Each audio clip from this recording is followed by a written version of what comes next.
दिखाई दे रहा है? आवाज आ रही है? चलो बढ़िया, हो गई 12th बार कंप्लीट। वो जो ये बोर्ड बोर्ड का हुआ था हो गया पार। 10th और 12th ही तो होती है बोर्ड, 12th कंप्लीट। और कुछ तो ऐसे भी होंगे जो नीट जेई इन सब का समुद्र पार करके आए होंगे। चलो अब बीएससी कर लेते हैं। हो गया 12th जैसी भी गई गई, नीट जेई का एग्जाम जैसा भी गया गया। अब बीएससी शुरू कर रहे हो, बैचलर्स ऑफ साइंस शुरू कर रहे हो, तुम साइंस के विद्यार्थी बनने वाले हो तुम। तो उसके अंदर अपन आज जो शुरू कर रहे हैं, अपन बीएससी फर्स्ट सेमेस्टर की बुक शुरू करेंगे। तुम्हारे लिए फायदा भी ये है कि तुम आए हो, तुम्हारे आते ही न्यू एजुकेशन पॉलिसी भी आ गई है। पहले क्या होता था, पहले तुम्हारे पास में बीएससी 3 साल की होती थी, अभी भी 3 साल की है लेकिन ठीक है। पहले ईयरली एग्जाम होते थे, तो उसमें क्या होता था कि हर साल तुम्हारे पास में 1 साल के अंदर तुम्हारे पास में 3 पेपर आते थे फिजिक्स के, 3 बुक्स आती थी और 3 का तुम्हें सेपरेट पेपर देना होता था। अब तुम्हारे पास में क्या है कि अब उन्होंने 1 साल को डिवाइड कर दिया, ऐसे 6-6 महीने के 2 सेमेस्टर बना दिए। अब तुम्हारे पास में हर सेमेस्टर के अंदर एक ही बुक आ रही है। तो देखा जाए पहले तुम्हारे पास में कितनी बुक्स आती थी, टोटल 9 आती थी। अब तुम्हारे पास में 2-2 करके कितनी आएगी, केवल 6 बुक्स आएगी। तो अब तुम्हें केवल फिजिक्स की 6 बुक्स पढ़नी है और उसके लिए भी हर बुक को तुम्हारे को 6-6 महीना दिया गया है। तो बात ऐसी है कि सिलेबस बहुत छोटा है, तो ये तो उम्मीद मत करना मेरे से कि मैं तुम्हारे को ऐसा बोल दूं कि अरे बेटा ये क्वेश्चन पढ़ लो इसमें से होता है। ऑलरेडी सिलेबस कम करके वो बहुत चीज़ें हटा चुके हैं। अब इसके अंदर से मैं तुम्हें को हटा के तुम्हें बताऊं तो वो शायद बहुत गलत चीज़ हो जाएगी तुम्हारे साथ में। कि अगर फॉर एग्जाम्पल अगर कोई इससे आगे एमएससी करने की सोचेगा या फिर साइंस की फील्ड में, फिजिक्स की फील्ड में आगे जाने की सोचेगा तो प्रॉब्लम आएगी, क्योंकि कहीं ना कहीं बेस यहीं से बन जाएगा तुम्हारा बैचलर्स से, और अगर इसको बिगाड़ोगे तो प्रॉब्लम होगी। 11th 12th कैसी भी गई हो कोई फर्क नहीं पड़ता। मैं यहाँ पे तुम्हारे को एकदम वहीं से उठाऊंगी 11th से, जहां तुमने पहली बार फिजिक्स देखी थी, मैं वहीं से उठाने वाली हूँ। मेरा ऐसा प्री एजम्पशन कुछ भी नहीं होगा कि बच्चा पहले से पढ़ के आया होगा, अरे ये तो आता ही होगा। मैं एकदम जीरो से शुरू करूंगी और जितना तुम्हारे लिए रिक्वायर्ड है वहां तक तुम्हारे को पढ़ाऊंगी, ठीक है। अब इसमें तुम्हारी जिम्मेदारी क्या है, क्योंकि पहली चीज तो ये रिकॉर्डेड लेक्चर्स है, तो तुम्हारी जिम्मेदारी बनती है कि तुम प्रॉपर तरीके से लेक्चर दो, और तुम्हारी जिम्मेदारी है कि प्रॉपर तरीके से नोट्स भी बनाओ। नोट्स का भी क्या सीन है कि तुम्हारे को मेरे हैंड रिटन मिल जाएंगे, लेकिन वो ऐप में मिलेंगे, ठीक है। वो तुम्हारे को ऐसे पीडीएफ डाउनलोड करने को नहीं मिलेगा। फॉर एग्जाम्पल अगर मान लो यहाँ पे तुम्हारा कुछ छूट गया है तो वहां से जाके तुम लिख लेना, लेकिन खुद के बनाना, खुद के बनाओगे तो ज़्यादा बेनिफिशियल रहेगा तुम्हारे लिए, क्योंकि खुद की राइटिंग इंसान को ज़्यादा पसंद आती है और वो खुद के नोट्स ज़्यादा पढ़ने में बिलीव करता है। दूसरे के में इतना मज़ा नहीं आता है, तो अच्छा होगा खुद के नोट्स बनाओ। अब ये तुम्हारी जिम्मेदारी है, ठीक है। मेरा काम जीरो से तुम्हारे को लेवल तक लेके आना, तुम्हारा काम प्रॉपर टाइम से लेक्चर लेना और प्रॉपर तरीके से नोट्स बनाना, ठीक है। ये डील अपने बीच में रहेगी, ठीक है। चलो भाई, तो अब अपन शुरू करते हैं। तो बीएससी फर्स्ट सेमेस्टर की बुक के अंदर जो तुम्हारे पास बीएससी फर्स्ट सेमेस्टर में जो तुम्हारे पास बुक आई है उसका नाम है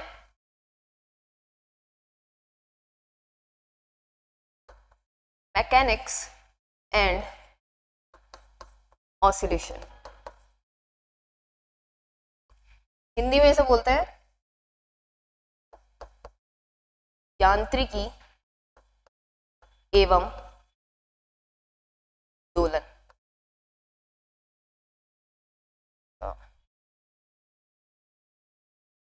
यांत्रिकी एवं दोलन, ये भी तुमने 11th के अंदर पढ़ा हुआ है। चलो थोड़ा सा तुम्हारे 11th से ही शुरू करते हैं वहीं पे, क्योंकि तुमने पहली बार फिजिक्स देखी थी, क्योंकि उससे पहले तो साइंस चलती है, उसके अंदर तो तीनों कंबाइंड हो गए आते हैं। तो अपन तो 11th से चलते हैं जहाँ पे तुम्हारे पास में तुमने पहली बार फिजिक्स देखी थी, ठीक है। वहां पे अगर तुमने देखा हो तो तुम्हारे पास में क्या था, फिजिक्स की एक बुक थी और उसके अंदर कुछ अलग अलग टाइप के चैप्टर्स थे। जैसे कि मैं तुम्हारे को बताऊं, तुम्हारे इनिशियल जो फर्स्ट चैप्टर था यूनिट एंड डायमेंशन, वो तुम्हारे पास में क्या होता है, वो तुम्हारी फिजिक्स का एक तरीके से कोडिंग कह सकते हो तुम। जैसे वीडियो गेम खेलते हो तुम, वीडियो गेम में पहले क्या करते हो, तुम सेटिंग करते हो, कि भैया स्पेस दबाओगे तो बंदा जंप करेगा, राइट का ये होगा, लेफ्ट का ये होगा, जेड से ये होगा, ठीक है। पबजी वगैरह तो बहुत खेला होगा, या कोई दूसरा गेम तो खेलते होंगे। तो उन सब के अंदर किस तरीके से तुम पूरी फिजिक्स को पढ़ोगे वो तुम्हारे को उस चैप्टर के अंदर समझाया जाता था। उसके बाद के जो चैप्टर थे आगे के, कौन सा, motion in straight line, motion in a plane, और फिर उसके बाद में फोर्स, वर्क, पावर, एनर्जी, ये सब जो चैप्टर्स थे ये सब किसके अंदर आ रहे थे, तुम्हारे मैकेनिक्स के अंदर। उसके बाद में तुम्हारे पास में और भी कई अलग अलग टाइप के चैप्टर्स थे, जैसे तुमने थर्मोडायनेमिक्स भी पढ़ी थी उसके अंदर तुमने, फिर उसके बाद में जो 12th की बुक है वो इलेक्ट्रॉनिक्स और इलेक्ट्रोमैग्नेटिज्म पे है बेस्ड, ठीक है। ऑप्टिक्स के भी तुमने कुछ चैप्टर्स पढ़े थे। अब मैं तुम्हारे को बोलती तो जा रही हूँ कि ये पढ़े थे, ये पढ़े थे, याद तुम्हारा को कुछ है नहीं कि कौन सी ब्रांच में, हमने तो सिर्फ चैप्टर पढ़े थे। एक्चुअली में क्या होता है कि किसी भी चीज़ को अगर तुम्हें पढ़ना है तो सबसे बढ़िया तरीका होता है कि उसको तुम क्या कर दो, डिवाइड कर दो। डिवाइड इन द सेंस, जैसे घर में सामान आता है, ठीक है, जाके दुकान से तुम सामान लेके आते हो, अब उसके अंदर सारे सामान होते हैं, उसमें बाथरूम का सामान भी होता है, उसमें किचन का सामान भी होता है, उसमें सारे टाइप के सामान होते हैं, लेकिन तुम लाके क्या करते हो, जो चीज़ जहाँ रिक्वायर्ड है उसको वहीं रखते हो। बाथरूम का सामान बाथरूम में, किचन का सामान किचन के अंदर, कोई फेशियल रिक्वायरमेंट है जैसे कि कोई लिप बाम वगैरह व्हाटएवर, ठीक है, वो सारी चीज़ें तुम अपने बेडरूम के अंदर रख देते हो। तो ये जो चीज़ें हैं सबको अलग अलग तरीके से रखोगे तो ऑर्गेनाइज करी हुई चीज़ें तुम्हारे को ईजी रहती है, एक्सेसिबल रहती है। उसी तरीके से यहाँ पे भी हम जब पढ़ते हैं तो यहाँ पे भी हम चीज़ों को क्या करते हैं, अलग अलग तरीके से क्लासीफाई कर देते हैं। तो उसी में जब हम मैकेनिक्स की बात करते हैं तो मैकेनिक्स का मतलब क्या है मैकेनिक्स, क्या पढ़ते हैं हम मैकेनिक्स के अंदर। तो बड़ा मैकेनिक्स के अंदर हम बात करते हैं किसी भी ऑब्जेक्ट के मोशन की, कि कोई ऑब्जेक्ट किस तरीके से मूव कर रहा है, वो चीज हम पढ़ते हैं मैकेनिक्स के अंदर। और ऑसिलेशन वाला पार्ट तुम्हारे पास में आता है जहां पे तुम वेव्स की बात करते हो कि किस तरीके से हमारा साउंड आगे प्रोपगेट करता है, ठीक है, साउंड वेव हो गया, लाइट वेव हो गया, इन सब की बात तुम कहाँ करोगे, ऑसिलेशंस के अंदर। लेकिन अभी हमारे पास में पहला पार्ट जो हम चालू कर रहे हैं वो है मैकेनिक्स। इनिशियल जो तुम्हारे पास में यूनिट है मैकेनिक्स का, तुम्हारे को थोड़ा सिलेबस का भी थोड़ा सा आइडिया दे दूं तो इसमें तुम्हारे पास में राजस्थान यूनिवर्सिटी वाले के अंदर 4 यूनिट्स हैं। इसमें मेनली स्टार्टिंग के जो 2 यूनिट्स हैं उसके अंदर तुम्हारा मैकेनिक्स है, कोर मैकेनिक्स है, और उसके बाद वाले जो 2 यूनिट्स है वो ऑसिलेशन वाला पार्ट कवर करा हुआ है। एक्चुअली में ये 2 बुक्स हैं जिनको कंबाइंड किया गया है तुम्हारे पास में। तो मैकेनिक्स के अंदर तुम किसकी बात करोगे, मैकेनिक्स में तुम बात करोगे किसी भी ऑब्जेक्ट के मोशन की।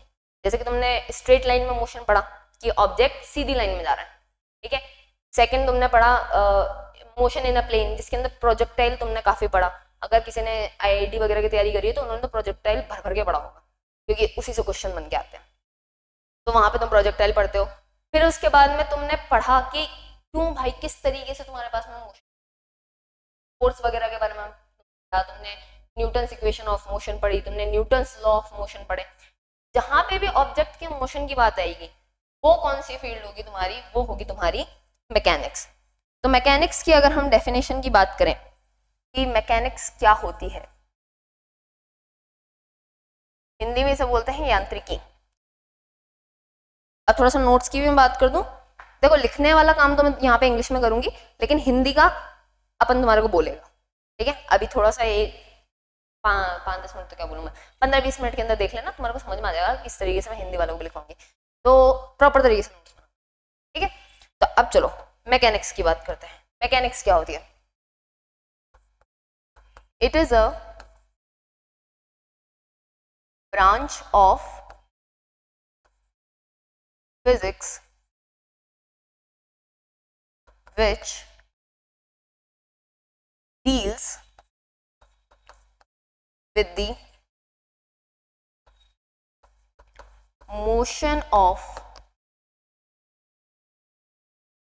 an object।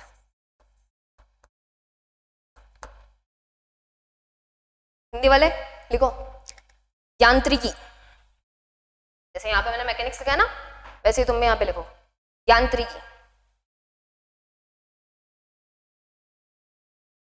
यह भौतिकी की वह शाखा है, यह भौतिकी की वह शाखा है जो वस्तु की गति से संबंधित है, जो वस्तु की गति से संबंधित है। अब ये भी आगे जाके तुम्हारे 3 पार्ट्स में क्लासिफाई होता है. It has 3 branches. इसकी भी कितनी ब्रांचेस होती हैं? 3 ब्रांचेस होती हैं. अब ऑब्जेक्ट के साथ में क्या हो सकता है?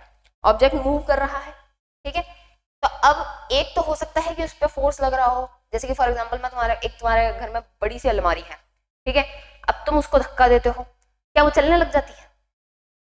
नहीं चल पाती. तुम इवन दो उस पर फोर्स लगा रहे हो लेकिन फिर भी वो नहीं चल पा रही है. ऐसा क्यों हो रहा है?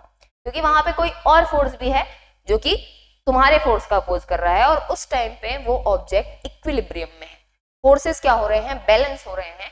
इस कारण से वो ऑब्जेक्ट मूव नहीं कर रहा है. तो पहली ब्रांच जो इसकी आती है उस ब्रांच का नाम है स्टैटिक्स.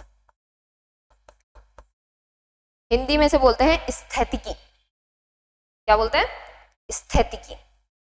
तो इसमें क्या होता है? Here the object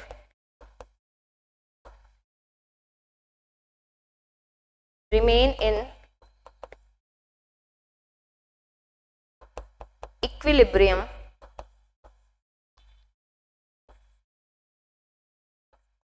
under the action of external force.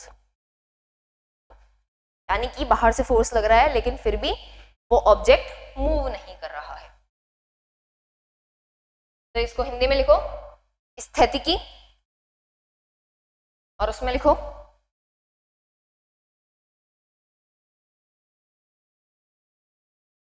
जब कोई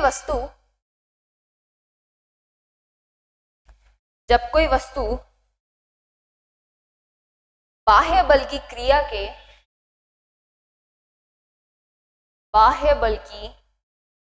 के अधीन संतुलन में रहती है,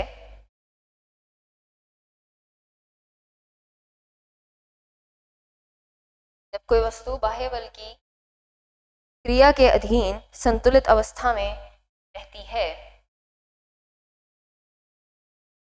तो उस ब्रांच को तुम क्या बोलोगे? स्टैटिक्स बोलोगे. सेकंड तुम्हारे पास में आता है काइनेमेटिक्स. सेकंड कौन सी आती है? काइनेमेटिक्स. हिंदी में से बोलते हैं गतिकी. अब वर्ड आ रहा है गतिकी, यानी कि यहाँ पे मोशन होना स्टार्ट हो चुका है. ठीक है, यहाँ पे क्या था? मोशन नहीं था.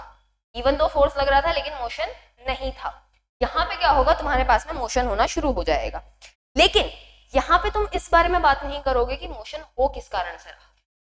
तुम्हें कोई फर्क नहीं पड़ता कि ऑब्जेक्ट क्यों चलना शुरू हो गया. तुम्हें कोई फर्क नहीं पड़ता कि ऑब्जेक्ट क्यों रुक गया है. तुम्हारे पास में सीधी सीधी बातें आएगी कि एक बस थी, वो इनिशियली 5 मीटर पर सेकंड की स्पीड से चलना शुरू हुई. 15 मीटर पर सेकंड की स्पीड से उसने चलना शुरू किया. ठीक है, फिर उसके बाद में t = 10 सेकंड बाद में उसकी स्पीड कितनी हो जाएगी, उसकी वेलोसिटी कितनी हो जाएगी. या फिर बोल दो कि t = 10 सेकंड बाद में उसने कितनी डिस्टेंस ट्रेवल कर ली. तो ऐसे सवाल जहां पे तुम्हारे बनते हैं वो किसके अंडर आता है? वो आता है काइनेमेटिक्स. यहाँ पे तुम्हारे को कोई मतलब नहीं है कि मोशन स्टार्ट किस कारण से हुआ या फिर वो रुक किस कारण से रहा है. तुम्हारे को किससे मतलब होता है? तुम्हें मतलब होता है उसकी इनिशियल वेलोसिटी क्या है, उसकी फाइनल वेलोसिटी क्या है, कितने टाइम में वो डिस्टेंस ट्रेवल कर रहा है या फिर कितनी डिस्टेंस ट्रेवल कर रहा है. ऐसी बातें जहां पे आती है वो काइनेमेटिक्स कहलाती है. 11th के अंदर तुम्हारा जो सेकंड और थर्ड चैप्टर है, motion in a straight line and motion in a plane, ये इसी के अंडर आते हैं. तो इसमें क्या लिखेंगे अपन?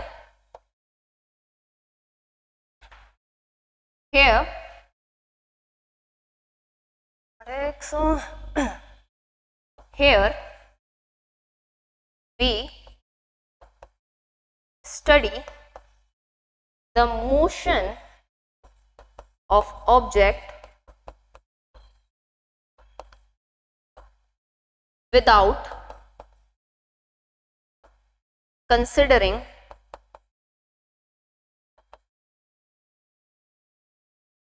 the cause of motion. तुम्हारे को उस कॉज के बारे में जानना नहीं है। तुम्हें सिंपल उसकी स्पीड क्या है, टाइम कितना लगा, कितने डिस्टेंस ट्रेवल करी, कौन सा पाथ फॉलो कर रहा है, यही बातें तुम्हारे को काइनेमेटिक्स में देखने को मिलेगी। तो हिंदी में लिखो काइनेमेटिक्स या काइनेमेटिक्स गति की, और इसमें लिखो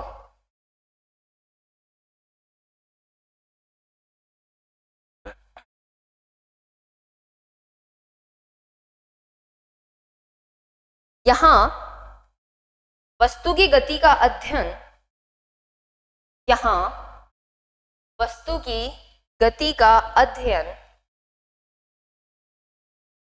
उसके कारण पर विचार किए बिना किया जाता है, उसके कारण पर विचार किए बिना किया जाता है। अब आती है इसकी थर्ड ब्रांच। थर्ड ब्रांच में तुम्हारे पास में क्या आ जाएगा, अब तुम कारण की भी बात करोगे। इसमें तुम क्या पढ़ते हो, यहाँ पे तुम न्यूटन्स इक्वेशन ऑफ मोशन पढ़ते हो, v equal to u plus at s equal to ut plus half at square v square equal to u square plus 2as, वो तुम यहाँ पढ़ते हो। लेकिन अब जो थर्ड ब्रांच आएगी इसकी, जिसे हम क्या बोलते हैं, डायनेमिक्स, हिंदी में इसे बोलते हैं बल गति की। डायनेमिक्स के अंदर तुम अब उसके कारण पे भी जाना शुरू कर दोगे। यहाँ पे तुम्हारे पास में सारे फोर्स आना शुरू होते हैं, यहीं पे तुम पढ़ते हो न्यूटन्स लॉ ऑफ मोशन, जिसमें पहला कौन सा था, लॉ ऑफ इनर्शिया, कोई भी वस्तु तब तक ही स्थिर रहेगी जब तक कि उस पे कोई एक्सटर्नल फोर्स नहीं लगता। सेकंड तुम्हारे पास में क्या था कि फोर्स की वैल्यू कितनी आएगी, वो कितने आएगी, rate of change of momentum के बराबर आएगी। और इसके बाद में जो थर्ड आ था कि every action has equal reaction, ठीक है, but in opposite direction, magnitude same होगा लेकिन डायरेक्शन अपोजिट हो जाएगी। तो जहां पे तुम फोर्सेस की बात करना शुरू करते थे, और इसके अलावा तुमने फोर्सेस भी पढ़े होंगे, बहुत सारे फोर्स पढ़े होंगे तुमने। कौन कौन से फोर्स थे, जैसे कि पहला तो तुम्हारे पास में ग्रेविटेशनल फोर्स आया था, फिर नॉर्मल भी आया था, फिर टेंशन भी आया था, फ्रिक्शन भी आया था, सेंट्रीपिटल फोर्स भी आया था, स्यूडो फोर्स भी आया था, ऐसे बहुत सारे फोर्स पढ़ के आए हो तुम, ठीक है। वो बात लगे तुम्हारे को भी याद नहीं, ठीक है, हम याद दिलाएंगे तुम्हारे। तो चलो यहाँ पे डायनेमिक्स में क्या होगा, here we study the motion of object along with the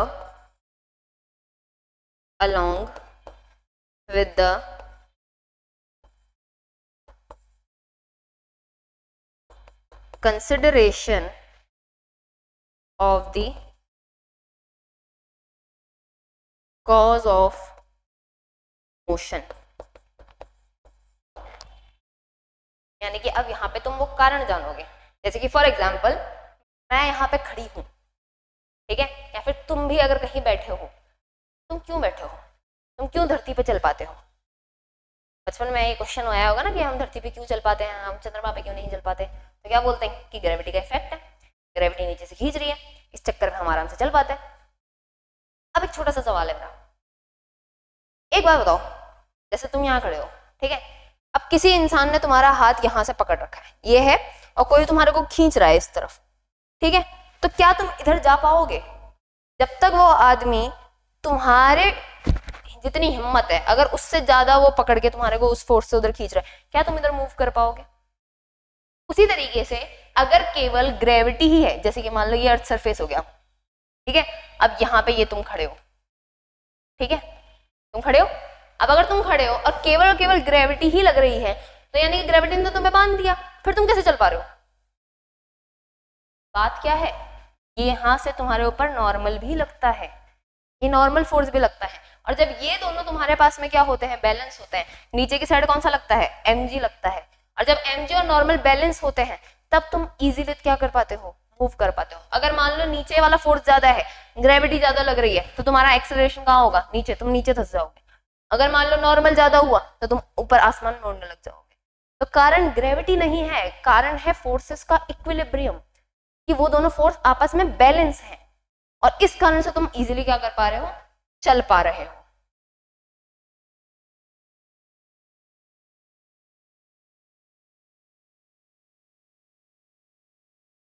समझे। तो ये सारे कारण तुम यहाँ पे क्या करने वाले हो, पढ़ने वाले। हिंदी वालों डायनेमिक्स क्या लिखोगे यहाँ पे, बल गति की, क्या लिखोगे, बल गति की। और इसमें लिखो यहां हम वस्तु के, यहां हम वस्तु के या वस्तु की गति का अध्ययन उसके कारण के अध्ययन के साथ करते हैं, या उसके कारण पर विचार करके करते हैं, उसके कारण पर विचार करके करते हैं। चमका? अब समझ आया मैकेनिक्स में क्या पढ़ने वाले हो तुम लोग, सब कुछ बात करने वाले हो मोशन की। अब इस पूरी स्लाइड के अंदर मैंने बहुत बार एक टर्म यूज करी है। क्या टर्म यूज करी है मैंने, ये देखो मैंने यहाँ पे मोशन, मोशन, मोशन, मीनिंग बताऊं इसका, क्या होता है मोशन, क्या होता है गति अवस्था, या कब कह दोगे तुम कि कोई ऑब्जेक्ट मोशन में है, कब कह दोगे कोई ऑब्जेक्ट गति अवस्था में है, ये बताओ मुझे तुम बड़ा इजीली यूज करते हैं ना डेली लाइफ में। क्या मतलब है, क्या समझते हो मोशन से तुम? मोशन का मतलब तुम्हारे पास में, अब चलो मोशन के बारे में वो भी छोड़ो, एक चीज बताओ, ट्रेन में बैठो, अब ट्रेन में अगर तुम बैठे हो, ठीक है, और ट्रेन ऐसे चल रही है चुक चुक, तो अगर एक बंदा तुम्हारे को बाहर से देख रहा है और एक बंदा तुम्हारा पड़ोसी है जिसके साथ तुम जर्नी पे जा रहे हो, क्या दोनों को सेम तरीके से तुम दिखोगे? जो सामने प्लेटफॉर्म पे जो बंदा बैठा हुआ है उसको तुम कैसे दिखोगे, क्योंकि ट्रेन चल रही है तो उसको क्या लग रहा होगा कि तुम भी चल रहे हो, और वहीं पे जो तुम्हारा पड़ोसी है उसको क्या लगेगा कि हाँ ये सीट नंबर 206 पे बैठा हुआ था, अभी भी 206 पे ही बैठा हुआ है। बंदा तो एक है लेकिन दिख क्या रहा है, दोनों को अलग अलग दिख रहा है, एक के लिए तुम रुके हुए हो, एक के लिए तुम मोशन में हो। तो इसका मतलब क्या है, कैसे बताओगे कौन सा ऑब्जेक्ट मोशन में है कौन सा उसमें है? चलो ये भी छोड़ो, धरती पे हम, ठीक है, मैं यहाँ खड़ी हूँ, ठीक है, अभी तुम्हारे सामने कैमरे के सामने हूँ, मैं मोशन में हूँ, रेस्ट में हूँ, रेस्ट में हूँ, खड़ी हूँ, पोजीशन थोड़ा ना बदल रही हूँ। हाँ ऐसे अगर मैं इधर उधर घूमती फिरूँ तब तुम बोलोगे हाँ मैम आप मोशन में हो। लेकिन अगर वही कोई बंदा अंतरिक्ष में है तो उसको क्या दिखेगा, धरती घूम रही है तो उसका मतलब मैं भी घूम रही हूँ, तो उसके लिए मैं कौन हो गई, मोशन में हो गई। तो यानी कि ये मोशन में आना या रेस्ट में आना, ये सब कुछ क्या है, ये सब कुछ रिलेटिव है, ठीक है, डिपेंड करता है आप कहाँ से देख रहे हो, डिपेंड करता है आपका नजरिया क्या है। तुम्हारी फर्स्ट यूनिट भी इसी बारे में है, अभी आगे चल के पढ़ेंगे, लेकिन अभी तो थोड़ा सा क्या है, पुराने पाप है। अब देखो पहली चीज, ये वाला जो फर्स्ट लेक्चर है ये तुम्हारे पुराने पापों को लेकर है, तुम्हारी 11th को लेकर है, लेकिन जरूरी है इसलिए अपन यहाँ पे तुम्हारे को पढ़ेंगे, ठीक है। तो ऐसा मत सोचना कि यार मैं इतना बेसिक कौन पढ़ाता है, हम पढ़ाते हैं, ठीक है। चलो तो अब हम लिखते हैं motion and rest, motion and rest. तो अब इसमें एक चीज तो हमारे आइंस्टीन सर ने बोली थी, तो वो साफ साफ तुम लिख लो ऐसे अच्छे अच्छे बड़े बड़े शब्दों में, nothing is at absolute rest और मोशन।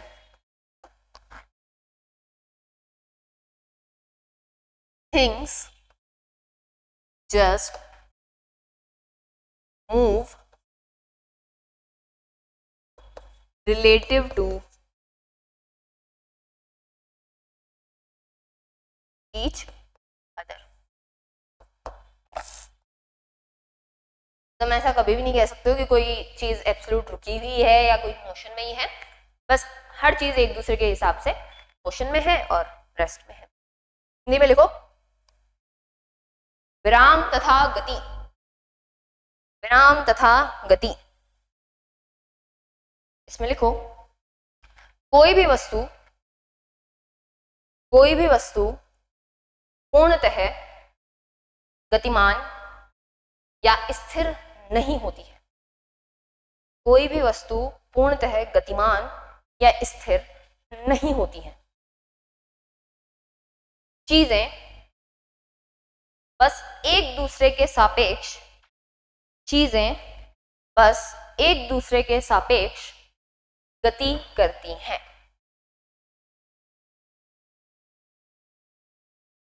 ठीक है, फिर भी हम क्या मानते हैं कि हम अर्थ पे हैं, अर्थ रुकी हुई है और उसी के रिस्पेक्ट में हम चीजों को बात कर लेते हैं कि हाँ ठीक है ये चल रहा है और ये रुका हुआ है। तो अब अगर मैंने तुम्हारे लिए थोड़ी सी सहूलियत कर दी है, अब अगर मैंने चीजें फिक्स कर दी है, तो अब तुम मुझे ये बताओ हम मोशन और रेस्ट का मतलब क्या है। अब तुम कब कहते हो कि कोई ऑब्जेक्ट मोशन में है।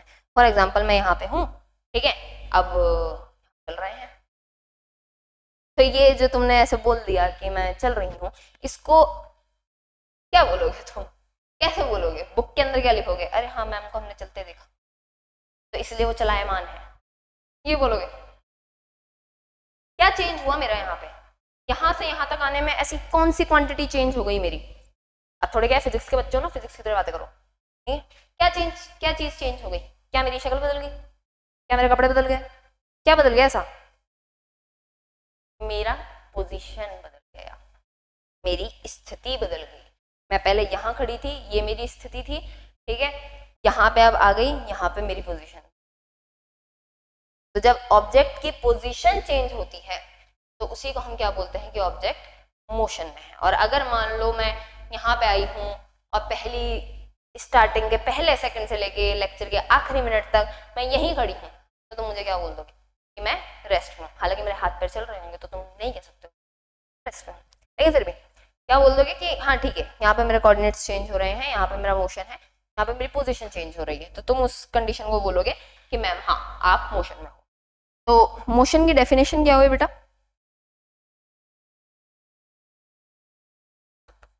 मोशन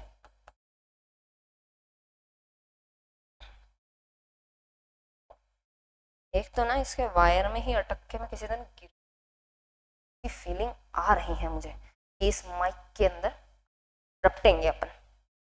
ठीक है, चलो इसमें लिखो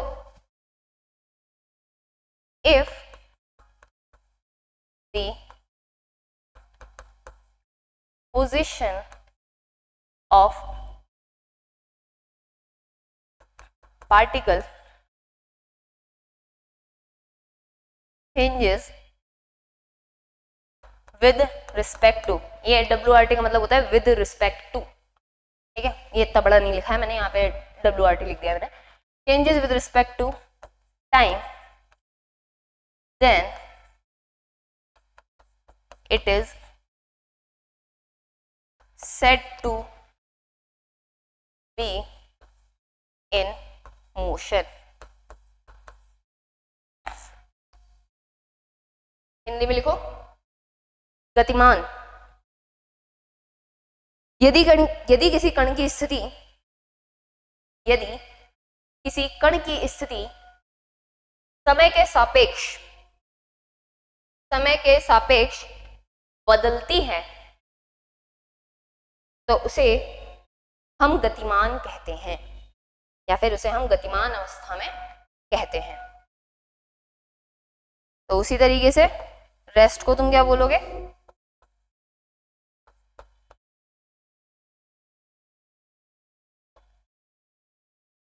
if the position of particle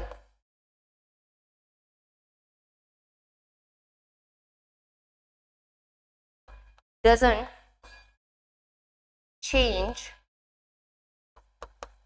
with time, then it is said to be in rest। Hindi में लिखो विराम, रेस्ट को हिंदी में बोलते हैं विराम, विराम। इसमें लिखो यदि किसी कण की स्थिति समय के सापेक्ष नहीं बदलती तो उसे हम विराम कहते हैं या विराम अवस्था कहते हैं। अब रेस्ट भी तुम्हारे पास में दो टाइप का होता है, रुकना भी क्या होता है, दो टाइप का होता है, एक होता है टेम्पररी रेस्ट और एक होता है तुम्हारा परमानेंट रेस्ट। नाम से ही तुम्हें समझ में आ रहा होगा, टेम्पररी का मतलब कि कोई चीज फिक्स नहीं है। फॉर एग्जाम्पल जैसे कि मैं अभी तुम्हारे को पढ़ा रही हूँ, तो इस टाइम पे कभी मैं रुक जाती हूँ, कभी मैं चल रही हूँ, ठीक है, तो यानी कि एक पर्टिकुलर टाइम के लिए मैं रुक रही हूँ, पर्टिकुलर टाइम के बाद में मैं चलना शुरू हो गई, तो उसे हम क्या बोलेंगे, टेम्पररी रेस्ट कहेंगे।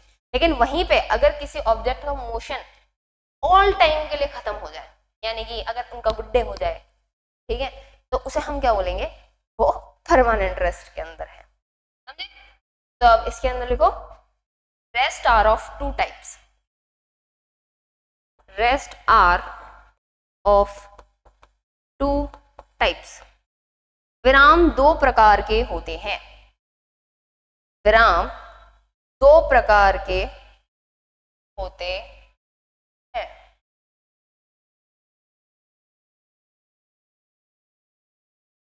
पहला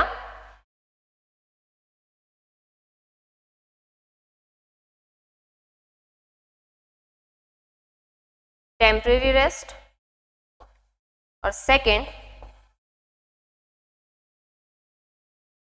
परमानेंट रेस्ट। स्पेलिंग देख लें जरा अपन थोड़ी सी, RARY।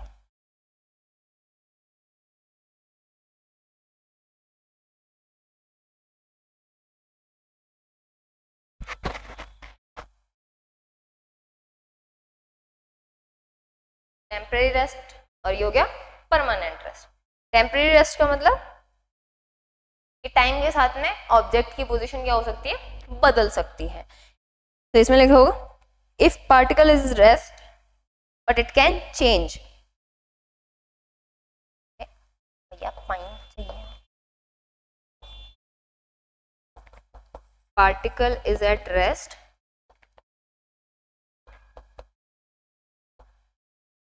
but can change its position। और इसके अंदर particle never changes its position, ठीक है। हिंदी में लिखो, टेम्पररी का मतलब अस्थाई, अब परमानेंट का मतलब स्थाई। तो ये लिखो अस्थाई विराम और इधर लिखो स्थाई विराम। अस्थाई विराम में लिखो, यहां कण विराम में है किंतु वह अपनी स्थिति बदल सकता है। यहां कण विराम में है किंतु वह अपनी स्थिति बदल सकता है। और स्थायी विराम में लिखो,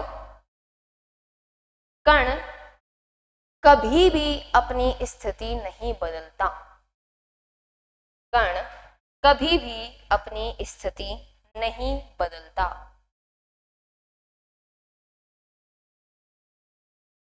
बढ़िया, यहां तक समझ में आया? यहां तो केवल तुमने बुक टाइटल समझा है क्या होता है। चलो अब आगे की बात करें थोड़ी सी।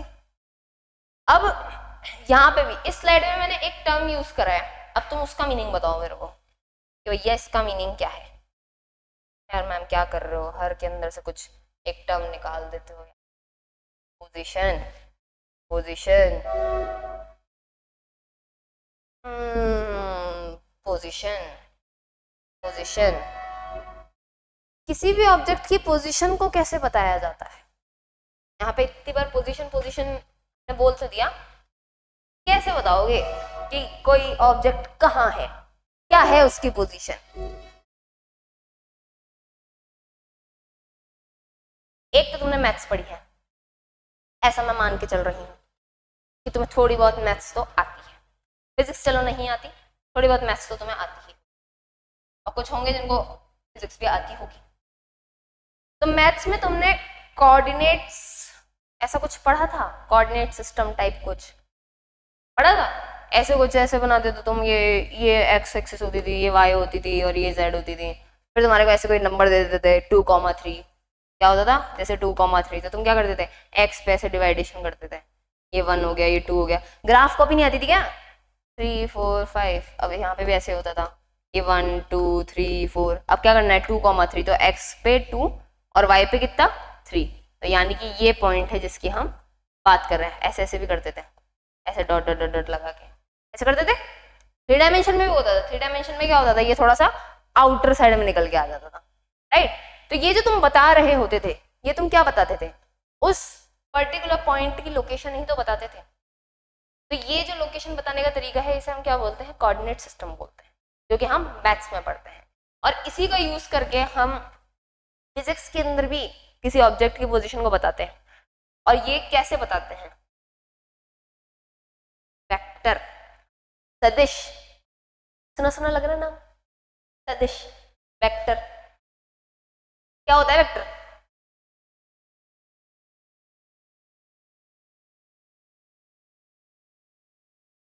क्या किसे कहते हैं सदिश।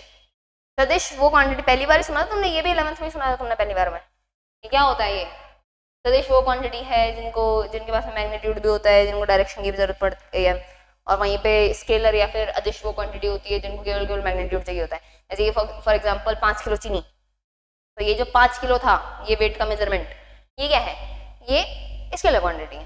लेकिन अगर वहीं पे मैं बात करूं कि ये ऑब्जेक्ट इतना डिस्प्लेस हो गया है, तो वो डिस्प्लेसमेंट जो था वो क्या थी, वेक्टर क्वांटिटी, क्योंकि डिस्प्लेसमेंट क्या होता है बेटा, डायरेक्शनल होता है, वो आपके एक इनिशियल पोजीशन से फाइनल पोजीशन के बीच का एक वेक्टर होता है।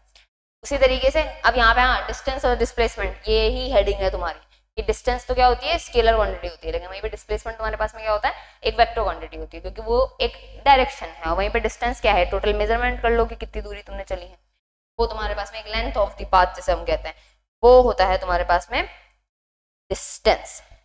तो या तो तुम कोऑर्डिनेट सिस्टम यूज कर लो, लेकिन क्योंकि हम मैथ्स नहीं पढ़ रहे हैं, हम फिजिक्स पढ़ रहे हैं, तो हम कौन सा तरीका ज्यादा यूज करते हैं, हम यूज करते हैं वेक्टर्स का।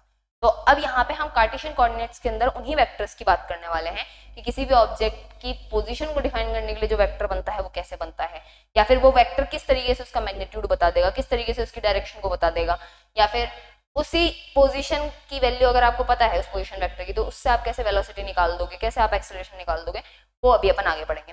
तो पहला क्वेश्चन कहां से शुरू हुआ था, सवाल क्या है, सवाल है how to find position of a particle, किसी पार्टिकल की पोजीशन को कैसे बताओगे। तो इसकी पोजीशन को बताने के दो तरीके, यही बात करी अभी अभी हमने, तो बस हम वही लिख देते हैं। हिंदी वालों क्या लिखोगे, किसी भी कण की स्थिति को कैसे बताएं, किसी कण की स्थिति को कैसे बताएं, इसमें लिखो in order to find position of a particle we can use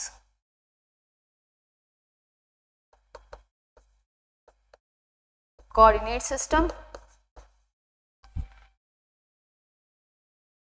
और vectors।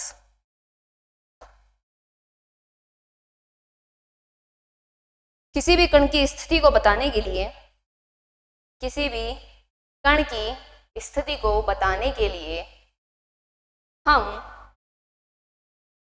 निर्देशांक, सिस्टम नहीं लिखेंगे अपन यहाँ पे, कोऑर्डिनेट्स ही लिख देते हैं, हम निर्देशांक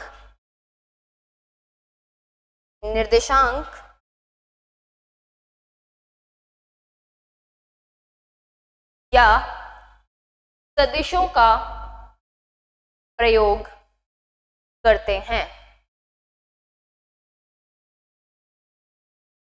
या फिर कर सकते हैं, वी कैन लिखा ना,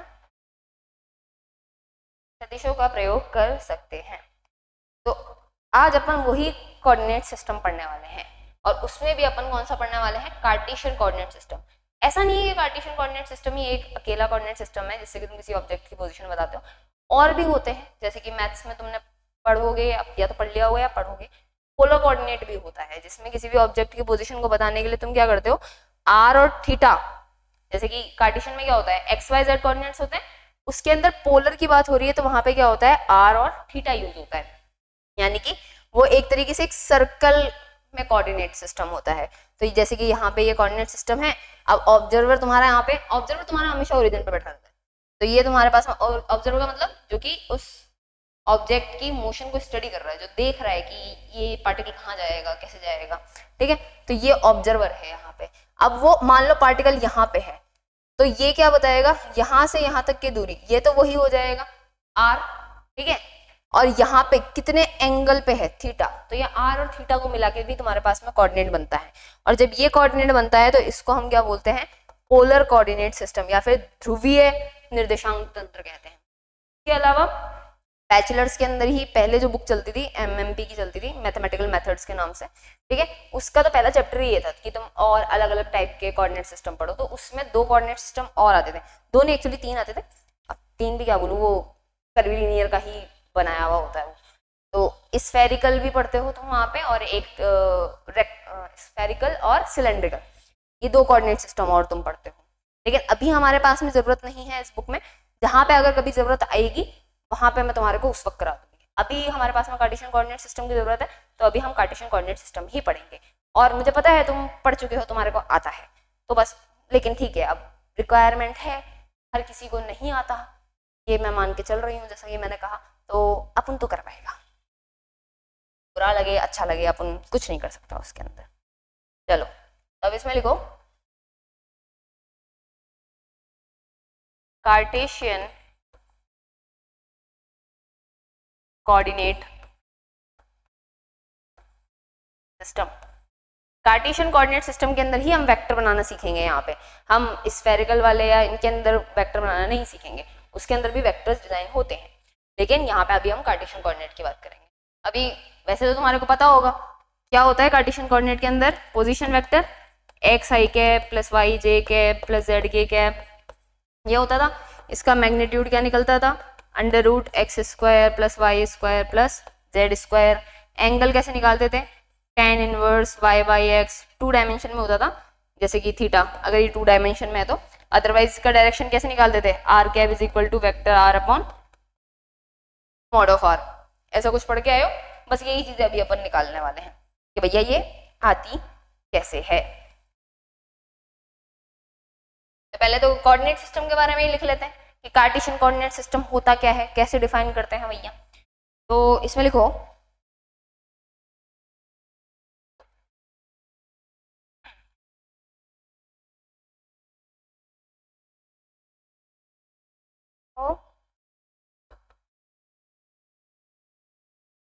in Cartesian coordinate system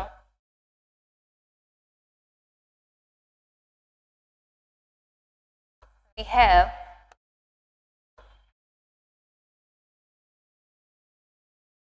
three mutually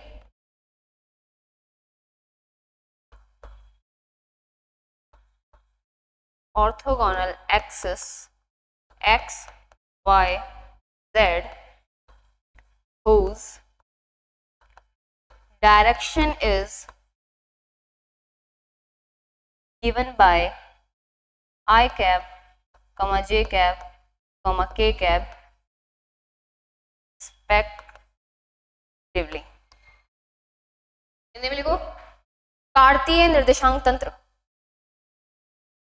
Hindi में लिखो कार्तीय निर्देशांक तंत्र, और इसमें लिखो कार्तीय निर्देशांक तंत्र में हमारे पास परस्पर तीन लंबवत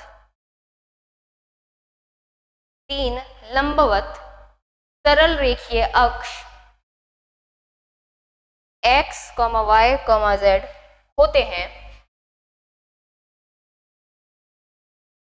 जिनकी दिशा क्रमशः i cap, j cap, k cap से दी जाती है। रिस्पेक्टिवली का मतलब क्या होता है? क्रमशः, यानी कि x की डायरेक्शन कौन बताएगा? i, y की j, z की k। तो ये रिस्पेक्टिवली का मतलब क्या है कि पहला वाला पहले को, दूसरा वाला दूसरे को, तीसरा वाला तीसरे को। अब हाँ, यहीं पे तुम्हारे को एक लिखने का तरीका भी बता दूं। अब बेटा क्या, तुम्हारे पास में जो तुम्हारा थ्योरी पेपर है, थ्योरी पेपर के अंदर क्या होता है, लिखने का बहुत ज्यादा महत्व होता है, काफी इंपॉर्टेंस होती है कि तुम किस तरीके से प्रेजेंट करो। कई बार क्या है, इंसान को नॉलेज बहुत अच्छी है लेकिन फिर भी मार्क्स उतने नहीं आ पाते हैं, कि वो एक लिखने के पैटर्न पे भी डिपेंड करता है, क्योंकि एग्जामिनर के पास में तो यार बल्क में कॉपी आएंगी, ठीक है, वो तो ऐसा बंडल का बंडल चेक करेगा।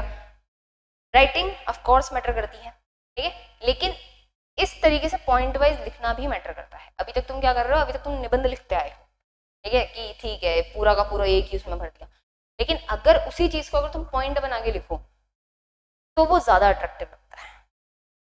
ये चीज मैंने करके भी देखी है और तुम भी चाहो तो करके देख सकते हो, ठीक है। फॉर एग्जाम्पल, अगर मैं एक चीज तुम्हारे को पूरी रामायण बना के लिखा दूं, ठीक है, और वहीं पे मैं उसको क्या करूं, पॉइंट में डिवाइड कर दूं, तुम पॉइंट को ज्यादा पढ़ोगे। तुम्हारे इंस्ट्रक्शन जो है, अगर मान लो कहीं पे भी गाइडलाइन दी हुई है, तुम्हारी लाइब्रेरी में कोई गाइडलाइन दी हुई है, अगर वो एकदम निबंध के तौर पे लिखे ना, तुम नहीं पढ़ोगे, लेकिन वहीं पे अगर वही चीज पॉइंट वाइज हो ना, तुम ऐसे फट से पढ़ जाओगे।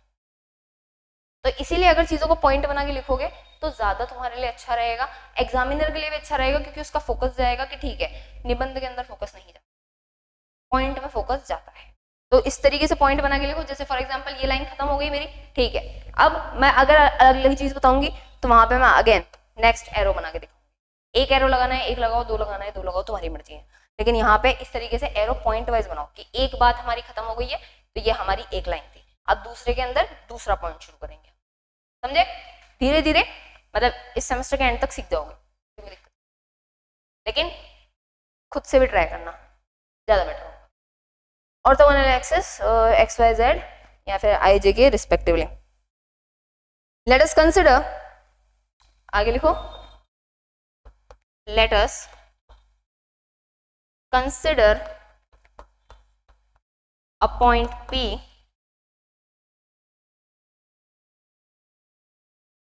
whose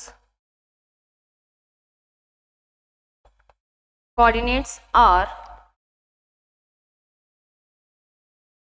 x, y, z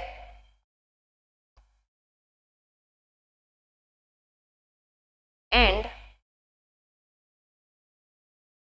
an observer is observing its motion from origin O। Origin की कोऑर्डिनेट्स क्या होते हैं? 0, 0, 0। हिंदी में लिखो, माना किसी कण P के निर्देशांक x, y, z हैं और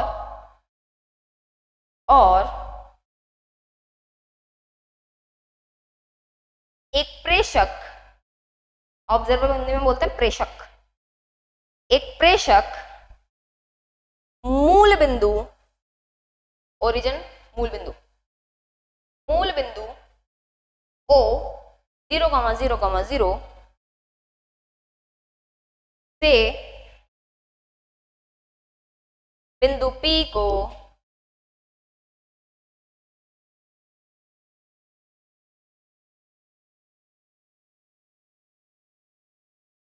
देख रहा है। ऑब्जर्व को क्या बोलते हैं? प्रेषित कर रहा है? नहीं, पता नहीं, देख रहा है।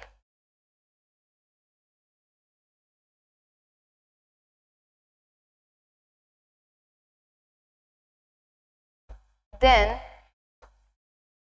the line joining O and P is defined as the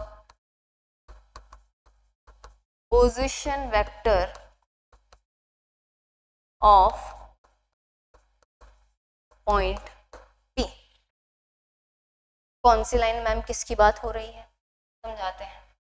देखो देखो देखो देखो इधर देखो, एक तो ये और चलो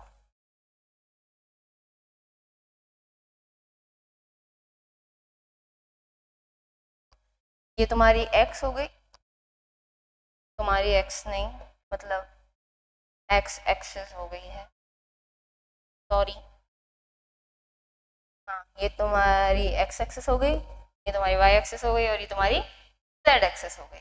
अब यहाँ पे मान लो तुम्हारा कोई पॉइंट P, इसी पॉइंट P की बात कर रहे थे हम, इसके कोऑर्डिनेट्स हमने क्या बोले, y, x, y, z, और हमारा ऑब्जर्वर कहाँ बैठा हुआ है, यहाँ ओरिजिन पे, क्या कोऑर्डिनेट्स हैं, 0, 0, 0। तो अब जहां से बैठ के देख रहे हो और जिसे देख रहे हो उसके बीच की जो लाइन रहेगी उसी को हम क्या बोलेंगे बेटा, उसका वेक्टर कहेंगे।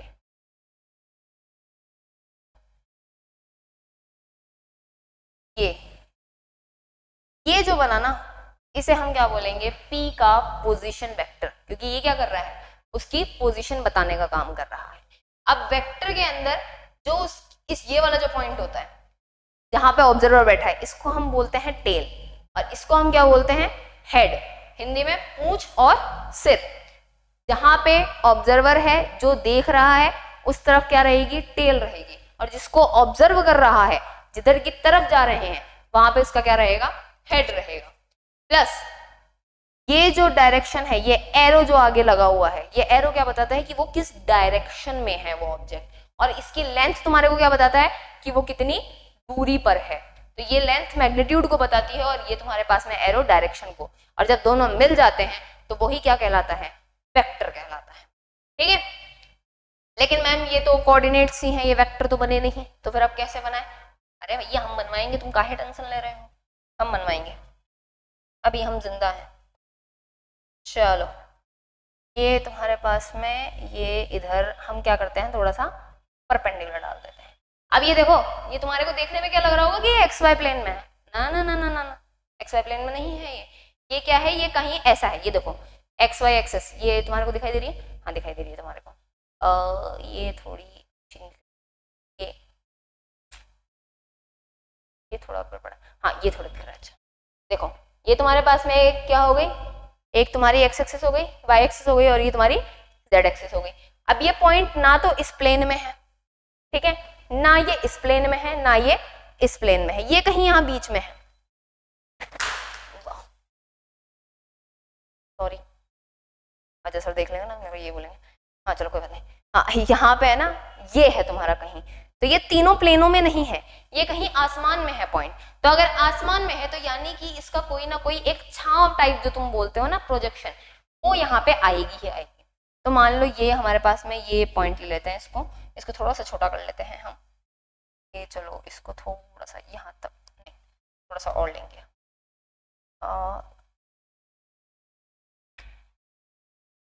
नहीं लग रहा, बढ़िया नहीं लग रहा, हाँ ये थोड़ा सही है ना, ये हो गया। ठीक है, तो अब ये पॉइंट इस वाले प्लेन में देखो कहाँ होगा, ये थोड़ा इसके पैरेलल ही बनेगी। ठीक है, तो ये पॉइंट इस प्लेन में बन रहा है। ये वाला प्लेन कौन सा है बेटा, ये प्लेन है XZ प्लेन। कौन सा प्लेन है, XZ प्लेन। डन। तो अब अगर मैं इस पॉइंट की बात करूं, इस पर्टिकुलर पॉइंट की अगर मैं बात करूं, तो इसके कोऑर्डिनेट्स क्या होंगे, x, 0, z, यही होंगे। लेकिन मुझे तो यहां तक जाना है, तो जाने के तरीके क्या है, मैं यहाँ बैठी हूँ, मेरा ऑब्जर्वर कौन है, यहाँ है। तो अब तरीका क्या हो सकता है, तरीका हो सकता है ऐसा कि मैं क्या करूं, पहले यहां से यहां आ जाऊं, यहां से पहले मैं यहां आ जाऊं इस पॉइंट तक, आगे, फिर उसके बाद में मैं क्या करूं, इस पॉइंट से इधर की तरफ चलना शुरू कर दूं। चल गए, तो ये तो क्या था, प्लेन में चले। अब इसको थोड़ा सा ऊपर उठ जाते हैं, ये लो ऊपर उठ गए, पहुंच गए पी तक। और भी तरीके अपना सकते हो, ऐसा कोई बुरा, ऐसा बुरा मानने वाली बात नहीं है। देखो तुम ऐसे भी जा सकते हो, फिर उसके बाद में ऐसे जाके और फिर वापस ऊपर चले जाओ, तुम्हारी मर्जी। कि मैंने ये वाला पाथ चुन लिया था। ओ भाई ये क्या हुआ, हाँ ठीक है, तुम्हारी मर्जी, मैंने ये वाला पाथ चुना है, ठीक है। चलो भाई, अब हम इसका पोजीशन वेक्टर बनाने की कोशिश करते हैं। तो अब यहाँ पे हम थोड़ा सा नामकरण कर दें, क्या कर देते हैं यार, थोड़ा सा नामकरण कर देते हैं। इसको ए नाम दे देते हैं, इसको बी नाम दे देते हैं, इसको तो पी हमने दे ही रखा है। अब ये देखो, यहाँ पे ये कितने पे कट करेगा, ये x, 0, 0 होगा। ये वाला क्या होगा, z एक्सिस है ना, तो 0, 0, z होगा। और ये वाला पॉइंट, इसके कोऑर्डिनेट्स क्या बन जाएंगे बेटा, जीरो क्या सॉरी, x, 0, z, ये रहेगा। तो अब जितना ये है उतना ही तो ये रहेगा, लेंथ वाइज तो उतना ही रहेगा। अगर ये x लेंथ है तो इधर भी x लेंथ रहेगी, अगर ये z लेंथ है तो इधर भी z लेंथ रहेगी। समझ आ रहा है। अब ये ऊपर की तरफ, अब यहाँ पे भी देखो, ये जो बना है इसको भी तो हमें क्या करना पड़ेगा, एक परपेंडिकुलर डाल के दिखाना पड़ेगा ना, तो हम दिखा देते हैं। ये देखो कि ये ऐसे है इस प्लेन में, अरे यार हाँ, ये इस प्लेन में क्या है, परेशान जिंदगी में हाँ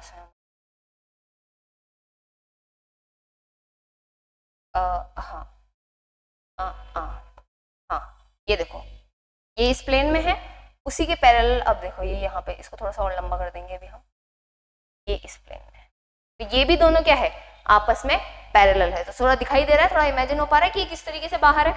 तो ये अगर ये वाली लेंथ हमारे पास में है तो जितनी ये है उतनी ही तो क्या होगी, ये होगी। और जितनी ये लेंथ है उतनी ही यहाँ पे क्या होगा, क्योंकि यहाँ पे यहाँ इस पॉइंट पे कट कर रहा है, तो इस पॉइंट पे कट करेगा, तो इसके कोऑर्डिनेट्स क्या हो जाएंगे बेटा, इसके कोऑर्डिनेट्स हो जाएंगे तुम्हारे, इसके कोऑर्डिनेट्स हो जाएंगे 0, y, 0, और जो इसके होंगे वही तो क्या होंगे, ये हो जाएंगे। कोई दिक्कत नहीं। चलो, तो अब थोड़ा सा वेक्टर बनाने की तरफ हम अग्रसर होते हैं। इसमें लिखो, अब ट्रायंगल देखो, यहाँ पे इस ट्रायंगल को देखो, ट्रायंगल ओ ए बी, क्या है, ट्रायंगल ओ ए बी। अब ऑब्जर्वर यहां था, अगर वो इस पॉइंट को देखेगा तो वो कुछ इस तरीके से देखेगा, यहाँ पे बैठा है इसको ऐसे देखेगा, अब यहाँ पे पहुंच जाएगा तो यहाँ से ऐसे देखेगा। तो यहाँ क्या तुम्हें 3 वेक्टर्स दिखाई दे रहे हैं, यहाँ से ऐसा, यहाँ से ऐसा और यहाँ से ऐसा। तो इस ट्रायंगल की बात करूं, किसकी, ट्रायंगल ओ ए बी की, किसकी। अब यहां से डेरिवेशन शुरू हो गई, मैंने नया पॉइंट दे दिया इसको, in triangle O A B,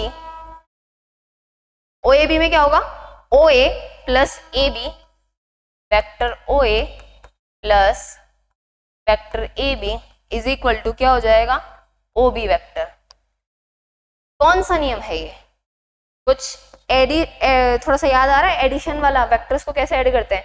2 तरीके के नियम तुमने पढ़े थे, एक तो तुम्हारे पास में आता था पैरेललोग्राम और एक तुम्हारे पास में ट्रायंगल लॉ। तो ये हम कौन सा लगा रहे हैं, ट्रायंगल, सदिशों का संयोजन, त्रिभुज नियम से, याद आया। तो ये क्या हो जाएगा,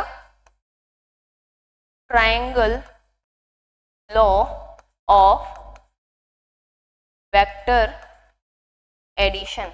इसकी कंडीशन क्या होती थी कि पहले का हेड दूसरे की टेल से कनेक्ट होना चाहिए था, और दूसरे वाले के अंदर क्या होता था कि दोनों की टेल ही आपस में कनेक्ट होनी चाहिए थी।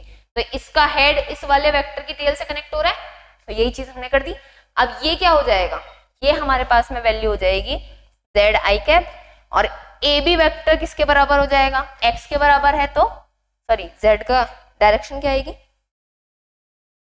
जेड की डायरेक्शन आएगी भैया के कैप, ठीक है। और ये क्या हो जाएगा, एक्स आई कैप, और ये किसके बराबर हो जाएगा, ओ बी वेक्टर के।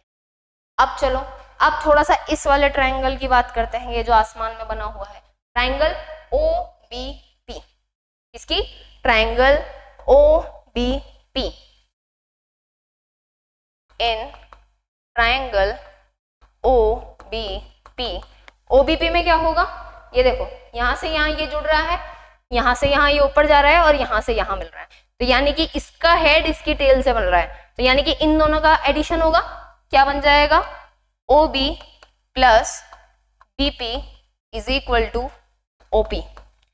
OB का मतलब क्या हो गया, OB अभी अभी निकाला तुमने, ZK cap plus XI cap, और BP किसके बराबर है, y एक्सिस के पैरेलल है ना, तो ये क्या हो जाएगा YJ कैप, और ये OP, इसी वेक्टर को तो तुमने क्या बोला था, पोजीशन वेक्टर बोला था, तो ये तुम्हारे पास है position vector, vector R। Position vector को R कैप से दिखाया जाता है, तो तुम्हारे पास में R कैप क्या निकल के आया बेटा, XI cap plus YJ cap plus ZK cap, ये होता है तुम्हारा पोजीशन वेक्टर। अब यहाँ पे लिखावट की एक और चीज सीख लो, जब भी कोई इंपॉर्टेंट रिजल्ट आता है, क्या आता है, जब भी कोई इंपॉर्टेंट रिजल्ट आता है उसे क्या करोगे, डबल ब्रैकेट के अंदर बंद कर दोगे, क्या कर दोगे, डबल ब्रैकेट में बंद कर दोगे। चाहे तो तुम अभी देख लो, यहाँ पे पूरा पेज भरा हुआ है, लेकिन तुम्हारा ध्यान किस पे जाएगा, डब्बे वाली चीज पे, कि इसमें क्या है, तो जो भी तुम्हारे मेन रिजल्ट आए उसको डब्बे में बंद कर दो। जो भी बीच बीच के छोटे मोटे आते हैं, जैसे कि ये वाला था, ठीक है, तो इसको एक स्मॉल ब्रैकेट में बंद कर दो, ठीक है। अगर ऐसा कुछ आता है जो ज्यादा इंपॉर्टेंट नहीं है लेकिन आगे काम आएंगे, उनको इस तरीके से लिख देना। बात समझ आई, तो ये तुम्हारे पास में क्या हो जाएगा, पोजीशन वेक्टर। इसको क्या लिखेंगे हम, it is the position vector of point P। Hindi वालों ये वाला लिख लेता, इसको लिख लो पहले एक बार हिंदी में। तब O तथा P को जोड़ने वाली रेखा, O तथा P को जोड़ने वाली रेखा P के स्थिति सदिश के रूप में, P के स्थिति सदिश के रूप में परिभाषित की जाएगी, परिभाषित की जाएगी। और ये पूरी डेरिवेशन लिख लो। यहाँ पे triangle law of vector addition की जगह तुम क्या लिखोगे, सदिश संयोजन के त्रिभुज नियम से, क्या लिखोगे, सदिश संयोजन के त्रिभुज नियम से। और बाकी तो कोई ऐसा होगा नहीं, इनके ये इनकी जगह तुम लिख लेना त्रिभुज OBP में, ठीक है। और तो क्या है, और इसकी जगह क्या लिखोगे, it is the position vector of point P। यह बिंदु P का, यह बिंदु P का स्थिति सदिश है, ठीक है। बाकी ये पूरा उतार लो।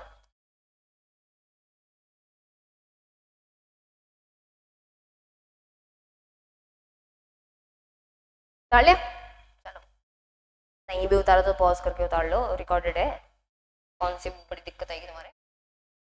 चलो यहाँ तक हो गया। अब ये तो तुम्हारे पास में वेक्टर है, अब इसमें क्या है, तुम्हारे पास में डायरेक्शन भी है और मैग्नीट्यूड भी है, लेकिन मैम हमें तो सिर्फ मैग्नीट्यूड से मतलब है, चलो वो भी निकाल देते हैं तुम्हारे लिए। तुम्हारा आदेश सर आंखों पर। चलो मैग्नीट्यूड ऑफ वेक्टर OP कह लो या फिर वेक्टर R कह लो। अब कुछ जगहों पे तो क्या होगा, ये इस तरीके से आ सकता है लिखा हुआ, कैसे, जनरली तो ऐसे ही लिखा जाता है कि वेक्टर को ऐसे दो डंडों के बीच में बंद कर दो तो वो मॉड्यूलस कहलाता है उसका। लेकिन कुछ कुछ जगहों पे तुम्हें ये केवल और केवल R भी दिख सकता है। अब केवल R लिखा हुआ है तो इसका मतलब केवल और केवल मैग्नीट्यूड दिया हुआ है उसका, यानी कि यहाँ पे डायरेक्शन इन्वॉल्व नहीं है। तो आप ये कैसे निकालेंगे, इसकी वैल्यू हो जाएगी √x² + y² + z²। मैम ये कहाँ से आया, तो बेटा ये भी यहीं से आता है, हमारे पास में पाइथागोरस प्रमेय में पढ़ी है। तो यहाँ पे इन दो ट्राइंगल, ये जो दो ट्राइंगल बनाए थे ना, इन्हीं में पाइथागोरस थ्योरम लगा देना, तुम्हारे पास में एग्जैक्ट सेम रिजल्ट आता है। करवाऊं, मत करो यार ऐसा, ये बैचलर्स की क्लास कम और 12th स्टैंडर्ड की क्लास ज्यादा लगेगी, वरना ऐसी चीजें करवाओगे तुम। चलो तो ये तुम्हारा क्या हो गया, इंपॉर्टेंट रिजल्ट हो गया। नेक्स्ट, अब डायरेक्शन की भी हमने कुछ बोली थी भैया कि भैया ये डायरेक्शन भी बता देता है। तो direction of vector R direction कौन बताएगा? हमारे यहाँ पे डायरेक्शन बताने का काम हमने किसको दे रखा है? यूनिट वेक्टर को, जिसके ऊपर टोपी लग जाती है उसको हमने क्या दे रखा है? डायरेक्शन बताने का काम दे रखा है। तो यहाँ पे आर कैब क्या बताएगा? आर की डायरेक्शन बताएगा, और इसकी वैल्यू क्या होती है? Vector r upon mod of r. तो ये क्या हो जाएगा? X i cap plus y j cap plus z k cap divided by under root x square plus y square plus z square. तो ये तुम्हारे पास में क्या हो गया? डायरेक्शन आ गया। यहाँ तक की बात समझ में आई? क्या ही समझना था, वैसे तो बेसिक था, लेकिन चलो ये भी कराना था। ये हो गया यहाँ तक। हिंदी वालों क्या लिखोगे इसमें? ओपी वेक्टर का परिमाण, मैग्नीट्यूड का मतलब परिमाण, और वेक्टर आर की दिशा। वैसे मैंने अगर वेक्टर लगा दिया है तो मैंने ये क्यों लिखा है? वाई? हाँ, ये ओपी के ऊपर ये डंडा क्यों है? ये इसीलिए तो है, ये वेक्टर ही तो बता रहा है, तो वेक्टर लिखा क्यों है? वो तो ओपी के ऊपर एरो लग गया, वो खुद में बता दिया उसने कि हाँ भाई ये वेक्टर। ठीक है,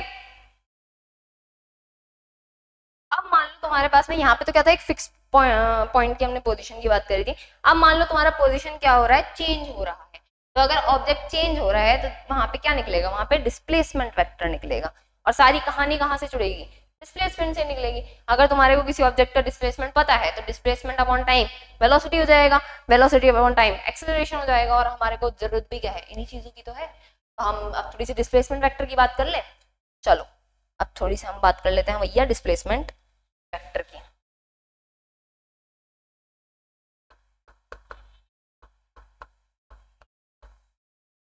डिस्प्लेसमेंट वेक्टर इसमें लिखो, हिंदी में से बोलते हैं विस्थापन सदिश। इसमें लिखो let us consider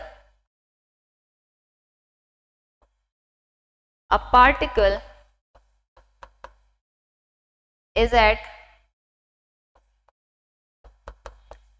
position P x comma y comma z at t is equal to 0 second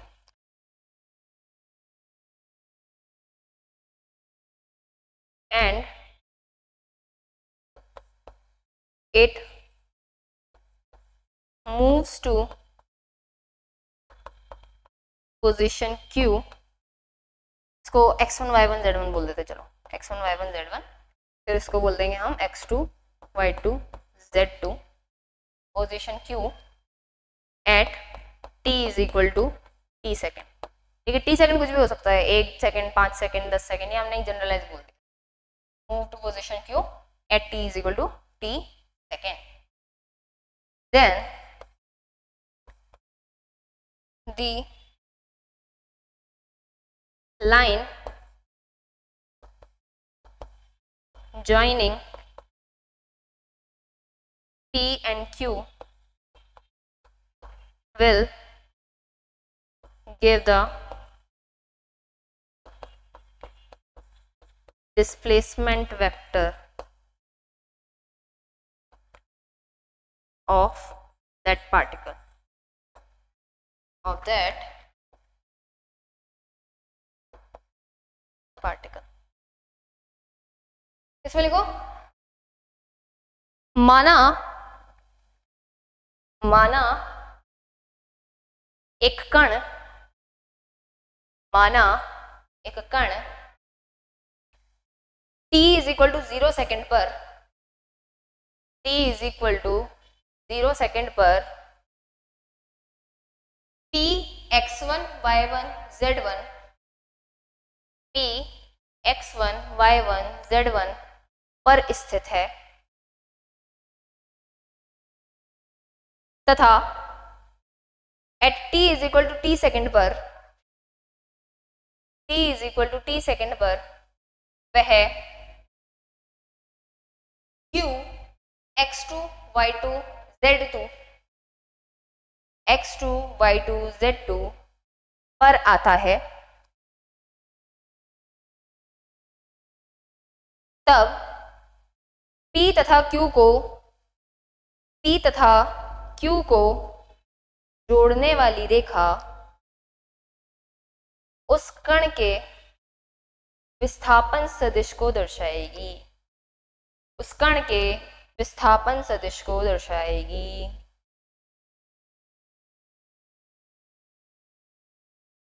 कहना क्या चाहते हैं बताते हैं। अगेन हमारा कौन सा हारा, कार्टेशियन कोऑर्डिनेट सिस्टम। सारी कहानी किसमें की जा रही है, कार्टेशियन कोऑर्डिनेट सिस्टम में ही की जा रही है। ये हमारे पास में अगेन ये तुम्हारी x, ये तुम्हारी x एक्सिस, तुम्हारी वो y एक्सिस और तुम्हारी z एक्सिस। हाँ तो ये x, ये y और ये z। ये कौन है भैया, ओरिजिन कोऑर्डिनेट 0,0,0। अब पार्टिकल इनिशियली क्या था, यहाँ पे था, कोऑर्डिनेट्स x1 y1 और z1। उसके बाद में वो कहाँ आ गया, q पे आ गया, x2 y2 z2। ठीक है, तब ओरिजिन के रिस्पेक्ट में पहले तो मुझे बताओ p की पोजीशन, और ओरिजिन के रिस्पेक्ट में क्या होगा, q की पोजीशन, क्योंकि ऑब्जर्वर तो यहाँ बैठा है ना, उसको पहले यहाँ पे p दिख रहा होगा, फिर उसके बाद में वो q दिख रहा है, तो दोनों पोजीशन पे उसके लिए एक पोजीशन वेक्टर डिफाइन होगा। तो थोड़ा सा और लिख लेते हैं हम, late r1 and r2 be the position vector of point P and Q respectively। माना R1 तथा R2, R1 और R2 के ऊपर कैप लगा लेना, सॉरी कैप के, सॉरी ये एरो लगा लेना वेक्टर, पता चला R1 और R2 ही लिख रहे हो तुम लोग। माना R1 तथा R2 P तथा Q के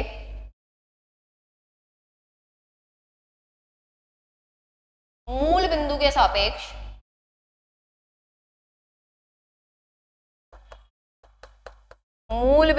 सापेक्ष स्थिति सदिश हैं, मूल बिंदु के सापेक्ष स्थिति सदिश हैं। तो ये हमारा R1 है, ये हमारा R2 है, ये R1 है और ये R2 है। अब पार्टिकल कहाँ से कहाँ आया है, P से Q की तरफ आया है, तो ये हमारा जो वेक्टर होगा P से Q की तरफ, यही क्या कहलाएगा, डिस्प्लेसमेंट वेक्टर कहलाएगा। तो ये क्या हो जाएगा, इसको डेल्टा R नाम दे देते हैं, चेंज बता रहा है ना पोजीशन में, तो इसलिए हम डेल्टा लगा देंगे। तो इसमें आगे लिखते हैं अपन region respectively, then in triangle, triangle क्या हो जाएगा, OPQ, ट्रायंगल OPQ। OPQ में क्या होगा, पहले का हेड दूसरे की टेल, कौन सा vector, OP vector plus PQ vector is equal to OQ vector. ये वेक्टर कितना है, R1 प्लस PQ का वैल्यू कितना है, delta R is equal to ये हो गया R2। तो डेल्टा R की वैल्यू बेटा तुम्हारे पास क्या निकल गई, R2 माइनस R1। अब यहाँ पे R2 और R1 की वैल्यू भी बता दो, कोऑर्डिनेट्स तुम्हारे को पता है, तो कोऑर्डिनेट्स के रिस्पेक्ट में तुम बता सकते हो मेरे को। अब R1 कितना हो जाएगा, x1 i cap plus y1 j cap plus z1 k cap. उसी तरीके से R2 क्या हो जाएगा, x2 i cap plus y2 j cap plus z2 k cap. अब यहाँ से डेल्टा R तुम्हारे पास क्या निकल के आएगा, वैल्यू सब्स्टिट्यूट कर दो, x2 i cap plus y2 j cap plus z2 k cap minus x1 i cap plus y1 j cap plus z1 k cap. i से सब्सट्रैक्ट होगा, j से और k से, तो क्या हो जाएगा, x2 minus x1 i cap plus y2 minus y1 j cap plus z2 minus z1 k cap. ये क्या निकल के आया, ये निकल के आया तुम्हारा डिस्प्लेसमेंट वेक्टर। ये क्या निकल के आया बेटा तुम्हारा, displacement vector. Done.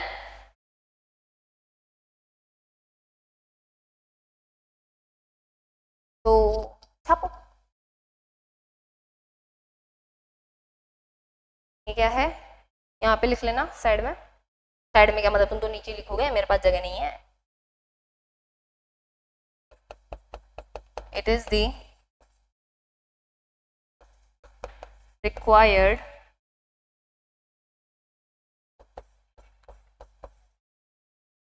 displacement vector of the particle,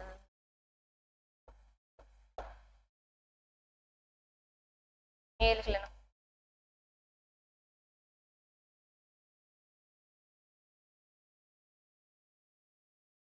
चलो लिख लिया, चलो बहुत बढ़िया। नेक्स्ट चलो, अब डिस्प्लेसमेंट निकल गया है, तो डिस्प्लेसमेंट से हमने क्या बोला कि तुम वेलोसिटी निकाल सकते हो और एक्सेलरेशन निकाल सकते हो, वेलोसिटी मिल जाए तो। अब यहाँ पे भी कई बार लोचा हो जाता है, कई लोग बोलते हैं distance upon time. Distance upon time speed होती है, डिस्टेंस की डायमेंशन सॉरी डायरेक्शन नहीं होती है, स्पीड की भी डायरेक्शन नहीं होती। तुम्हारे पास में जो स्पीडोमीटर होता है वो स्पीड कैलकुलेट कर रहा होता है, हमारी गाड़ियों में लगा हुआ होता है ना, वो स्पीड कैलकुलेट कर रहा होता है। जबकि वेलोसिटी क्या होती है, डिस्प्लेसमेंट अपॉन टाइम होती है, तो इसी कारण से वो क्या बन जाती है, एक वेक्टर क्वांटिटी बन जाती है। तो चलो अब हम क्या लिखेंगे, वेलोसिटी वेक्टर, वेलोसिटी वेक्टर, और इसमें लिखो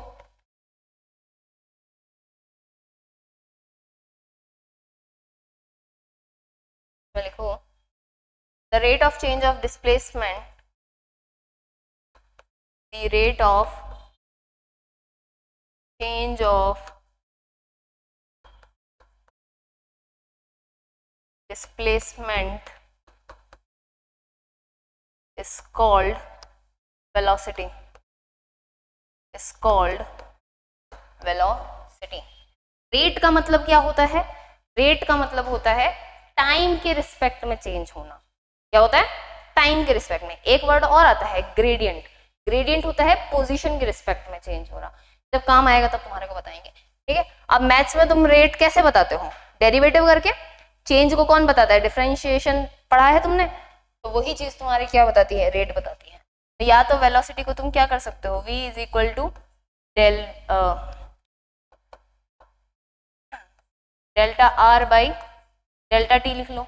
अब यहाँ पे डेल्टा क्या है, ये पर्टिकुलर इस टाइम इंटरवल में जितना चेंज हो रहा है ये उसको बता रहा है, इसे हम बोलते हैं average velocity.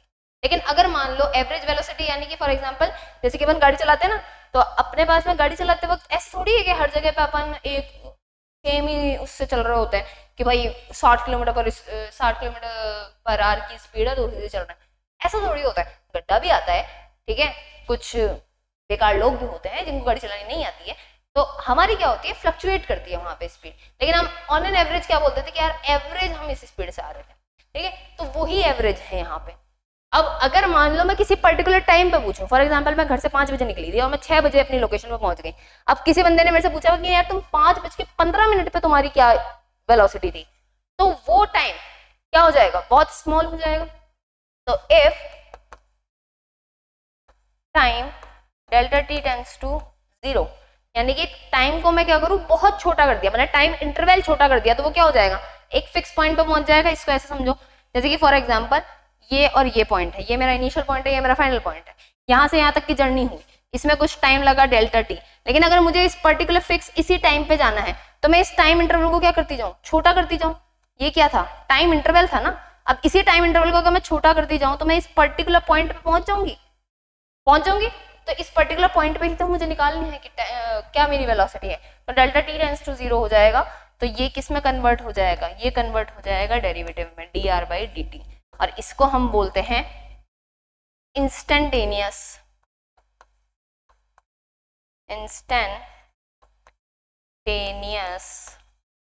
Velocity, instantaneous velocity. और ये ऊपर वाली क्या होती है, एवरेज हो जाती है। अब यहीं से तुम्हारे पास में अब थोड़ा सा इसको और लिख लेते हैं, वेक्टर आर तुम अभी निकाल के आए हो क्या? आए हो, आता है तुम्हें अब। तो ये क्या था, x i cap plus y j cap plus z k cap. तो ये क्या हो जाएगा, v is equal to d x upon d t i cap plus d y upon d t j cap plus d z upon d t k cap. तो ये क्या हो जाएगा, ये है x डायरेक्शन में चेंज, y में change और z में चेंज। पोजीशन के x कंपोनेंट में चेंज, पोजीशन के y कंपोनेंट में चेंज और पोजीशन के z कंपोनेंट में चेंज। यहाँ पे जो हमारी यूनिट वेक्टर है ये टाइम इंडिपेंडेंट है, यानी कि ये वक्त के साथ नहीं बदलते हैं। अगर मान लो ये वक्त के साथ बदल रहे होते तो यहाँ पे इनका भी डेरिवेटिव होता, लेकिन यहाँ पे ये टाइम के साथ नहीं बदल रहे हैं इसलिए इनका डेरिवेटिव नहीं हो रहा है। तो ये क्या हो जाएगा, इसको हम बोलेंगे वी एक्स आई कैप, ये हो जाएगा v y j cap plus ये हो जाएगा वी जेड के कैप। ये क्या है, वेलोसिटी का x कंपोनेंट, वेलोसिटी का y कंपोनेंट, और ये हो गया वेलोसिटी का z कंपोनेंट। तो ये क्या निकल गई तुम्हारी भैया, वेलोसिटी निकल गई। इसको लिखो वेग सदिश, हिंदी वालों वेग सदिश, और इसमें लिखो विस्थापन में परिवर्तन की दर, विस्थापन में परिवर्तन की दर को वेग कहते हैं। विस्थापन में परिवर्तन की दर को वेग कहते हैं, और बाकी पूरा एज इट इज।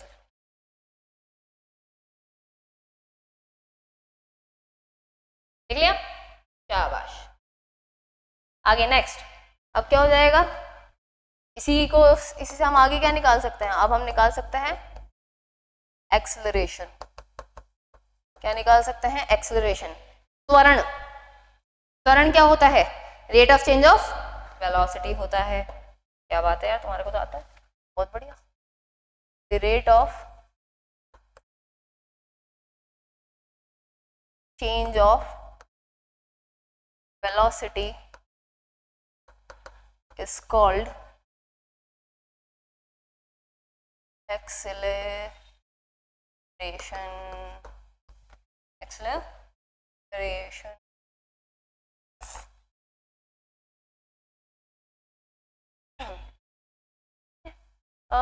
चलो अब आगे देखो, तो भाई एक्सेलरेशन क्या हो जाएगा, डेल्टा वी बाई चेंज हो गया if again delta t tends to 0, किसी एक पर्टिकुलर टाइम पे ही निकालना है तो क्या कर दो, वेलोसिटी का डेरिवेटिव कर देना।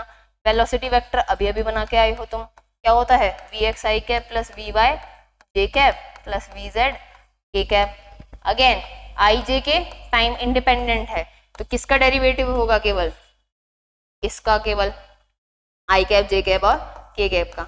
अब बेटा कई बार क्या होगा, कुछ स्टैंडर्ड बुक्स तुम पढ़ोगे ना तो यहाँ पे आई जे के की जगह वो क्या कर सकता है, एक्स कैप वाई कैप जे कैप भी लिख सकता है।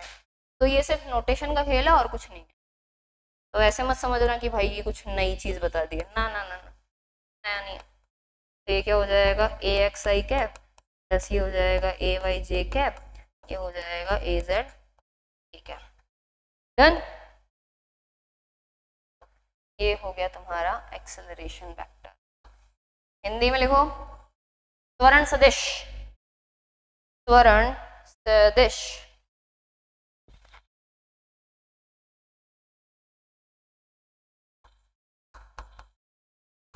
और इसमें लिखो वेग में परिवर्तन की दर, वेग में परिवर्तन की दर त्वरण कहलाती है, वेग में परिवर्तन की दर त्वरण कहलाती है। और बाकी का पूरा एज इट इज छाप दो। इसको हम क्या बोलते हैं, इंस्टेंटेनियस एक्सेलरेशन, तात्क्षणिक त्वरण। क्या बोलते हैं, तात्क्षणिक त्वरण। हिंदी वर्ड के तो भारी भारी होता है, तात्क्षणिक। महाभारत की याद आ रही है, ऐसी सीखी थी। ये तुम्हारे पास में कोऑर्डिनेट सिस्टम और वेक्टर्स तुम्हारे पास में हो गया। अब यार मैं सोच रही हूँ थोड़ा सा क्वेश्चन हो जाए, पूरी तो तुम्हारे को आती थी, तो अगर तुम्हारे को ये आती है तो एक दो क्वेश्चन हो जाए, एक दो हो जाए मस्त, थोड़े थोड़े छोटे छोटे से प्यारे प्यारे से, ठीक है। अरे हो जाने दो यार, ऐसे क्या कर रहे हो। तो पहला सवाल तुम्हारी स्क्रीन पर ये रहा, क्या रहा, ये रहा। तो पहला सवाल है तुम्हारा, the position and velocity is, the position and velocity is r1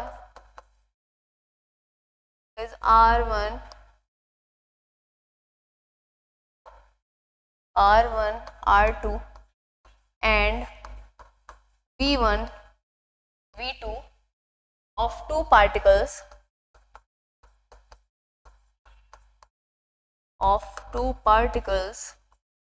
at any moment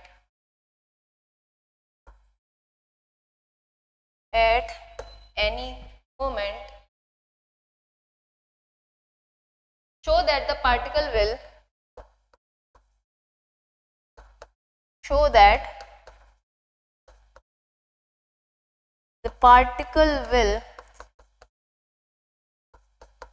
collide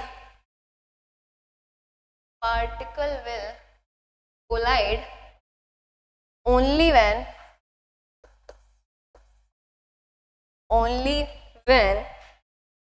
एक कंडीशन बताई है r1 minus r2 cross v1 minus v2 is equal to 0।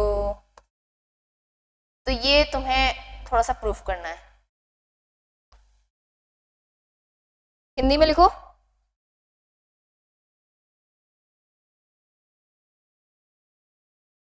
किसी क्षण दो कणों की स्थितियां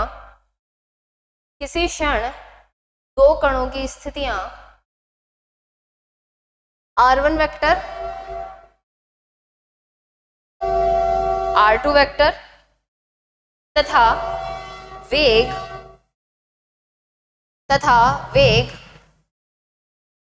v1 वेक्टर v2 वेक्टर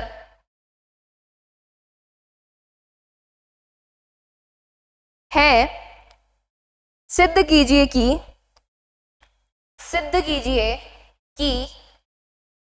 कण केवल तभी टक्कर करेंगे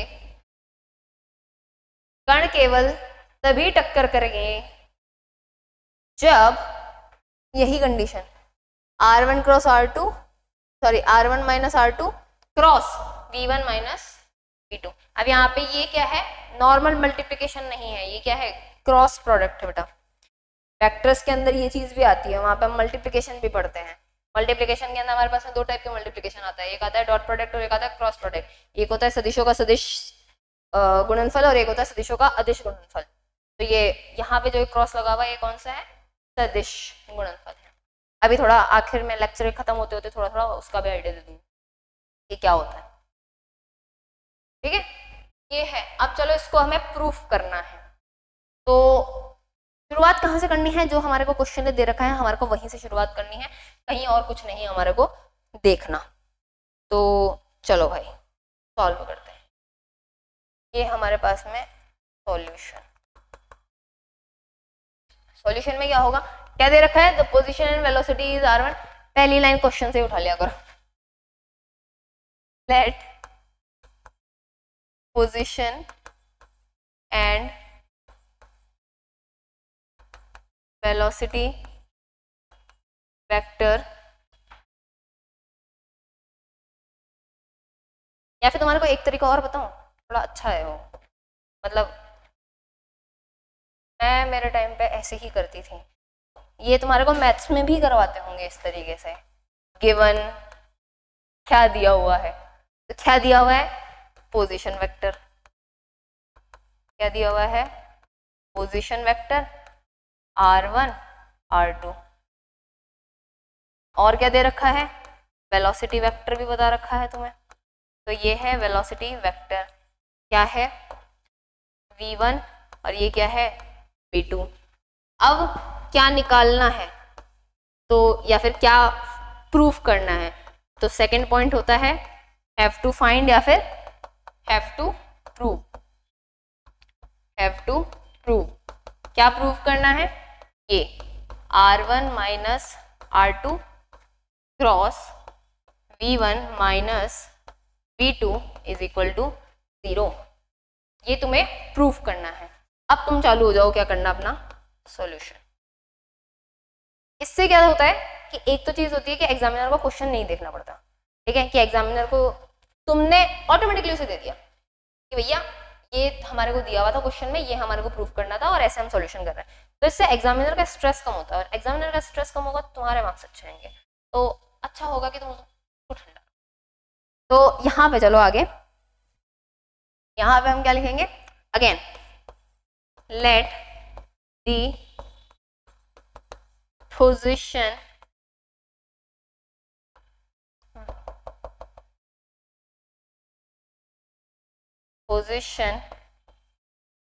and velocity vector are R1 and R1 R2 and V1 V2 of two particles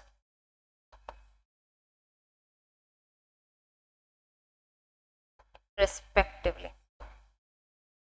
पहली चीज वही क्वेश्चन से उठा लिया करो, कुछ नहीं होगा एटलीस्ट कॉपी ही भरेगी, यही होता था, हम तो ऐसे ही सोचते थे थोड़ा बहुत कॉपी भरी हुई थी, ठीक है। तो इसमें लिखो, ये लिख लो, हिंदी वालों भी दिया गया है स्थिति सदिश R1 R2 वेग सदिश V1 V2 सिद्ध करना है R1 minus R2 cross V1 minus V2 is equal to 0। हल, माना किन्हीं दो कणों का स्थिति तथा वेग सदिश R1 R2 तथा V1 V2 है, R1 R2 तथा V1 V2 है।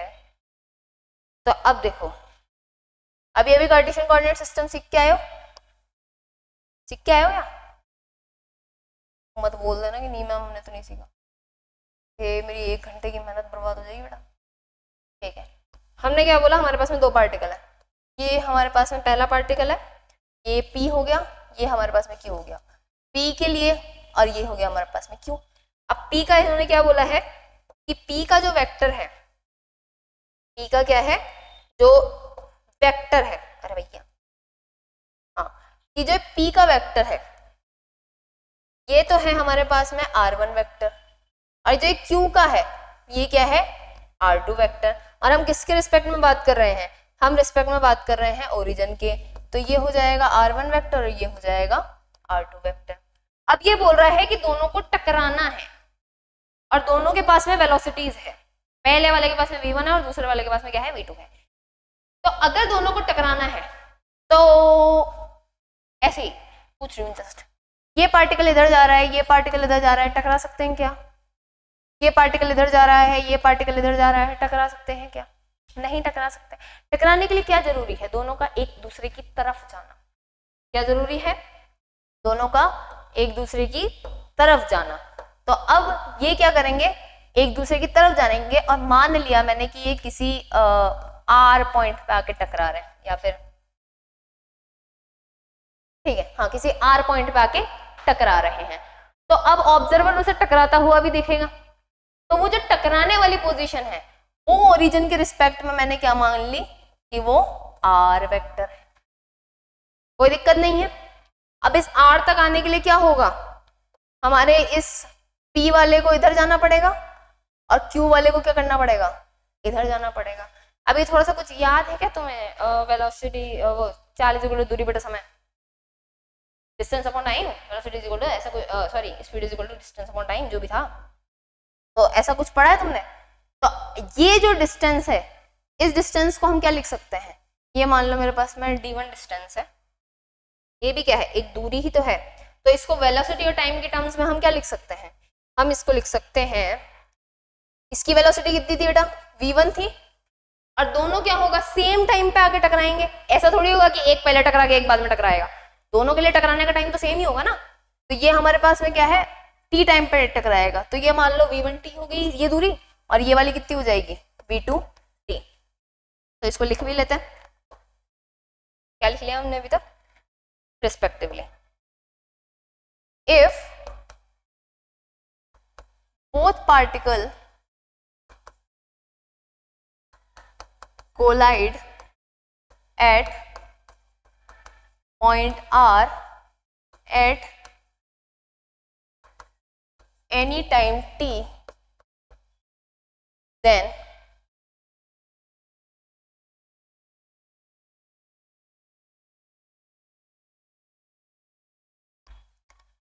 any time t,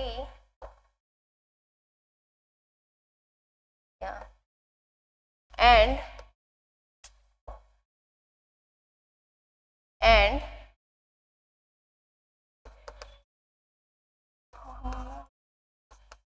position vector of, यहाँ पे ना कचरे वाला आया हुआ है, वो गाना चल रहा है, गाड़ी कचरा एक, and position vector of this point,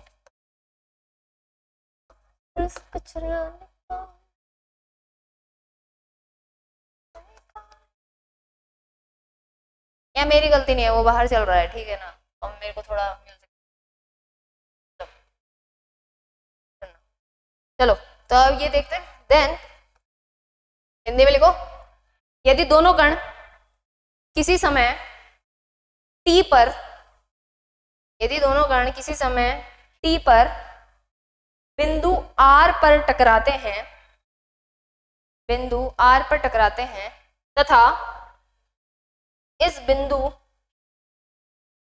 का मूल बिंदु के सापेक्ष स्थिति सदिश, मूल बिंदु के सापेक्ष स्थिति सदिश r है, तो दो ट्राइंगल तुम्हें बनते दिख रहे होंगे, पहले का हेड दूसरे का टेल, पहले की हेड दूसरे का टेल। तो यहाँ पे दो ट्राइंगल कौन कौन से दिख रहे हैं तुम्हारे को, ये क्या हो गया तुम्हारा ओरिजिन हो गया, एन ट्राइंगल OPR, और एक ट्राइंगल कौन सा है तुम्हारा, एन ट्राइंगल OQR। पहले तो OPR की बात करो, यहां से यहां, यहां से यहां, क्या हो जाएगा, OP plus PR, OP plus PR is equal to OR, और इधर की साइड में क्या हो जाएगा, OQ plus QR is equal to OR। OP की वैल्यू कितनी है, OP की वैल्यू है तुम्हारे पास में R1, PR की वैल्यू V1t, और इसकी वैल्यू R, इधर की साइड में R2 plus V2t is equal to R। यही है, देख लो दोनों ही R है, तो इसको अगर मैं इक्वेशन 1 नाम दे दूं, इसको अगर मैं इक्वेशन 2 नाम दे दूं, देन फ्रॉम इक्वेशन 1 एंड 2 क्या हो जाएगा, R1 minus V1t is equal to R2 minus V2t, यही होगा। इसको इधर भेज देते हैं, प्रूफ क्या करना है बेटा, R1 माइनस R2 है, ठीक है, तो यहाँ पे R1 माइनस R2 दे दो इधर, और इसको हम क्या दे देंगे, इसको इधर भेज देते हैं, इसको इधर भेज दिया है हमने, ये हो गया है V2t minus V1t, common minus t common निकाल लेते हैं, चलो तो ये क्या हो जाएगा, V1 माइनस V2, कोई दिक्कत नहीं। चलो अब आगे क्या था उसमें प्रूफ में, आगे हमारे पास में प्रूफ में था क्रॉस प्रोडक्ट करना है, किससे करना है, V1 माइनस V2 से करना है। चलो हम कर लेते हैं आगे का काम। तो अब इधर था हमारे पास में R1 minus R2 is equal to, sorry अब तो हमें क्या करना है, क्रॉस प्रोडक्ट करना है। तो चलो ठीक है, थोड़ा सा हम इसको बोल भी देते हैं। Now cross product with R1 minus R2, sorry R1 minus R2 नहीं बेटा, V1 minus V2 with V1 minus V2 in equation 3, इस इक्वेशन को क्या नाम दे देते हैं हम, इसको इक्वेशन 3 नाम दे देते हैं। तो ये क्या हो जाएगा हमारे पास में R1 माइनस R2, ये हो जाएगा cross V1 minus V2 is equal to, इधर क्या था minus T V1 minus V2 cross V1 minus V2। अब क्या होता है, जब दो वेक्टर्स सेम होते हैं और दोनों वेक्टर्स के बीच में क्रॉस प्रोडक्ट किया जाता है तो वहां पे वैल्यू क्या आ जाती है, 0 आ जाती है। वहीं पे अगर दो वेक्टर्स हैं और उनका स्केलर प्रोडक्ट किया जाता है, डॉट प्रोडक्ट किया जाता है, तो वो वैल्यू क्या आ जाती है, 1 आ जाती है। या फिर अगर कोई वैल्यू है जैसे कि आई कैप का 1 आ जाता है, लेकिन अगर नॉर्मल आप करोगे r डॉट r तो वो r² आपके पास में निकल कांस्टेंट है अगर तो इस तरीके से। तो यहाँ पे तुम्हारे पास में क्या है, ये वाला वेक्टर और ये वाला वेक्टर दोनों के दोनों क्या है, सेम है, तो दोनों का क्रॉस प्रोडक्ट कितना हो जाएगा, 0 हो जाएगा। तो यहाँ पे क्या निकलेगा, R1 minus R2 cross V1 minus V2 is equal to 0। और यही तुम्हें क्या करना था, प्रूफ करना था। हो गया, सिंपल। कोई बड़ा लॉजिक लगाया क्या, सेम वही वेक्टर लगाया जो अभी तुमने बनाए थे। तो यहाँ पे इसको लिखो, हाँ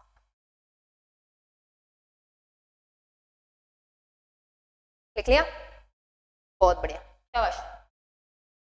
नेक्स्ट, ये क्या बात है, ये भी लिख लिया, वाह बहुत फुर्ती। रिकॉर्डेड है, पाउस कर लो, चाप लो। चलो ये क्वेश्चन आ गया समझ में। चलो एक क्वेश्चन तुम कर लो, एक क्वेश्चन मैंने किया, एक क्वेश्चन तुमने किया, दोनों बच्ची बच्ची करेंगे, ऐसे नहीं चलेगा, एक तुम एक मैं, ठीक है। चलो अब सेकंड क्वेश्चन आ जाओ, सेकंड क्वेश्चन लिखो। Initial position of two particles are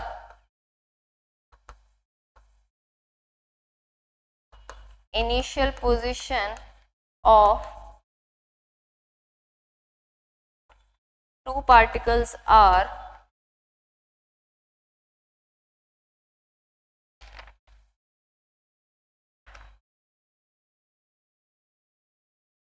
four I cap minus 4J cap plus 7K cap and हाँ मैम क्या लेके आइए हाथ में, सही बात है, plus 2J cap plus 5K cap metre. Question याद थोड़ी रहते मुझे। Respectively if the velocity of first particle is, if the velocity of first particle is 0.4 I cap minus J cap plus K cap meter per second, then find the velocity of second particle. Find the velocity of second particle so they can collide after 10 second. Hindi वालों लिखो, किसी क्षण दो कणों की स्थितियां, किसी क्षण दो कणों की स्थितियां, ये रहा 4I cap minus 4J cap plus 7K cap तथा 2I cap plus 2J cap plus 5K cap metre है। यदि पहले कण की या पहले कण का वेग, यदि पहले कण का वेग, यदि पहले कण का वेग कितना है 0.4 I cap minus J cap plus K cap, 0.4 बाहर है यानी कि 0.4 ही I कैप में है, 0.4 ही J कैप में है, 0.4 ही K कैप में है। मीटर पर सेकेंड, तो दूसरे कण का वेग ज्ञात कीजिए। तो दूसरे कण का वेग ज्ञात कीजिए जिससे दोनों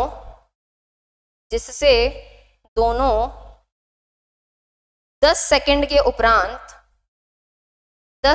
उपरांत टक्कर कर सकें, या फिर टक्कर को क्या बोल देते, और भी एक वर्ड था, संघट्य।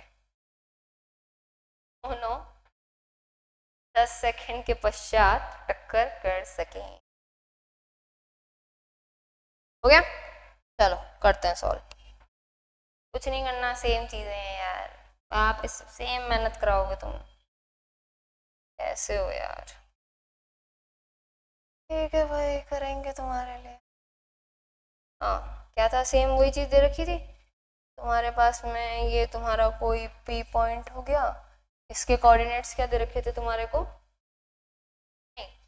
4 4 7 है ना, हाँ 4 4 और 7 के क्या, राइट, माइनस है क्या, माइनस है, सही बात है। एक तो ये इतना बड़ा इरेजर क्यों, छोटा क्यों नहीं हो सकता, 4i cap minus 4j cap plus 7k cap, और यहाँ पे एक दूसरा पार्टिकल है Q, उसका क्या दे रखा है, उसका दे रखा है तुम्हें 2 2 5, 2i cap plus 2j cap plus 5k cap, ये हो जाएगा। चलो ये तुम्हारे पास में पोजीशन वेक्टर्स हो गए, इसके वेलोसिटी भी दे रखी है तुम्हारे को। तो अगेन कैसे प्रोसेस करनी है हमारे को, गिवन, चलो r1 is equal to 4i cap minus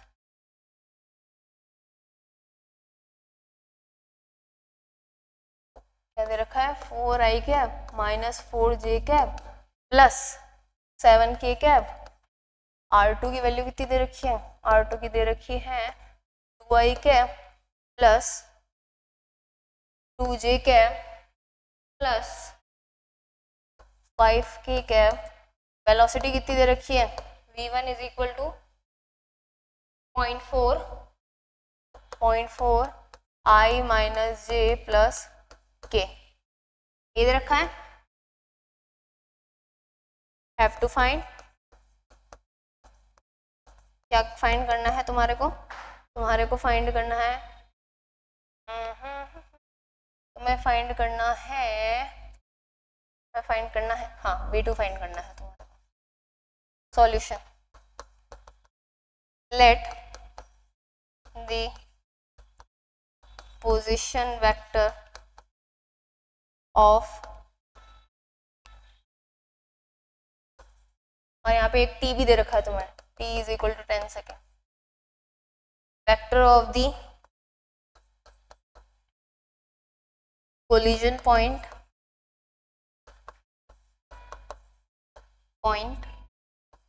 is r,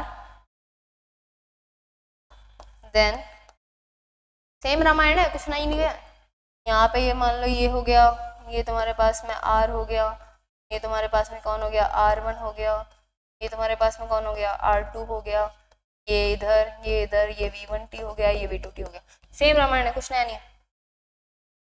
then यहाँ पे क्या हो जाएगा, r की वैल्यू कितनी निकलेगी बेटा,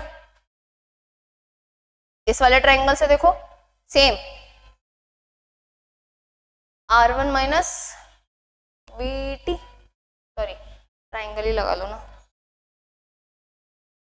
ट्रायंगल से देखो r1 plus v1t is equal to r, तो r, हाँ ये हो गया, और साथ ही साथ में एक को क्या निकलेगा, r2 plus v2t is equal to r। तो यहाँ पे तुम्हारे पास में वैल्यूज दे रखी है, अब दोनों के दोनों क्या होंगे, आपस में बराबर ही होंगे ना, r1 plus v1t is equal to r2 plus v2t, values substitute कर दो जो तुम्हारे को दे रखी है, 4 4 7 प्लस वेलोसिटी पहले वाले की कितनी देखिए 0.4 i cap minus 0.4 J cap plus 0.4 के cap is equal to R2 की वैल्यू तुम्हारा होगी कितनी देखिए 225 2i कैप प्लस 2 जे कैप प्लस 5 के कैप और यहाँ पे क्या हो जाएगा प्लस यहाँ पे टाइम भी तो मल्टीप्लाई है ना बेटा, तो यहाँ पे टाइम तुम्हारे पास में 10 आ जाएगा और यहाँ पे तुम्हारे पास में V2t।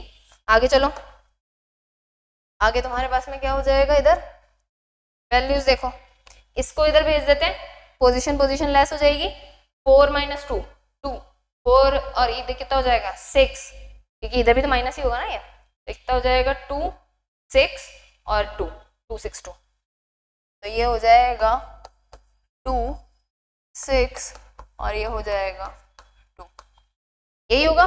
फिर उसके बाद में इधर की साइड में वेलोसिटी वाले को मैं इधर भेज रही हूँ, वेलोसिटी इधर भेज दी मैंने, तो ये कितना हो जाएगा 4i 4i 4i 10 मल्टीप्लाई हो जाएगा और इधर की साइड में क्या हो जाएगा V2।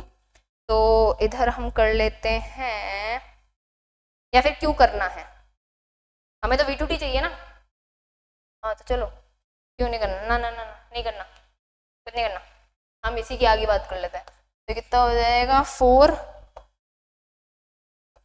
4 4 और ये भी कितना हो जाएगा, मल्टीप्लाई करा अंदर और ये भी 4 ही हो जाएगा, प्लस 4 के cap is equal to V2t, यानी कि कितना था 10, माइनस करो कितना आएगा -2i कैप, ये माइनस माइनस प्लस हो जाएगा, ये इसका लेस होके -2j कैप, ये कितना हो जाएगा माइनस का 4 और ये इधर की साइड में क्या जाएगा माइनस का 2 के cap is equal to V2 10। तो V2 10 यहाँ पे डिवाइड कर दोगे तुम्हारे पास में, तो ये तुम्हारे पास में कितना आ जाएगा 0.2 आ जाएगा क्या, कुछ गड़बड़ किया क्या बेटा, देखो बताओ मेरे को एक बार, कुछ गलती कर दी क्या, कोई माइनस प्लस के अंदर,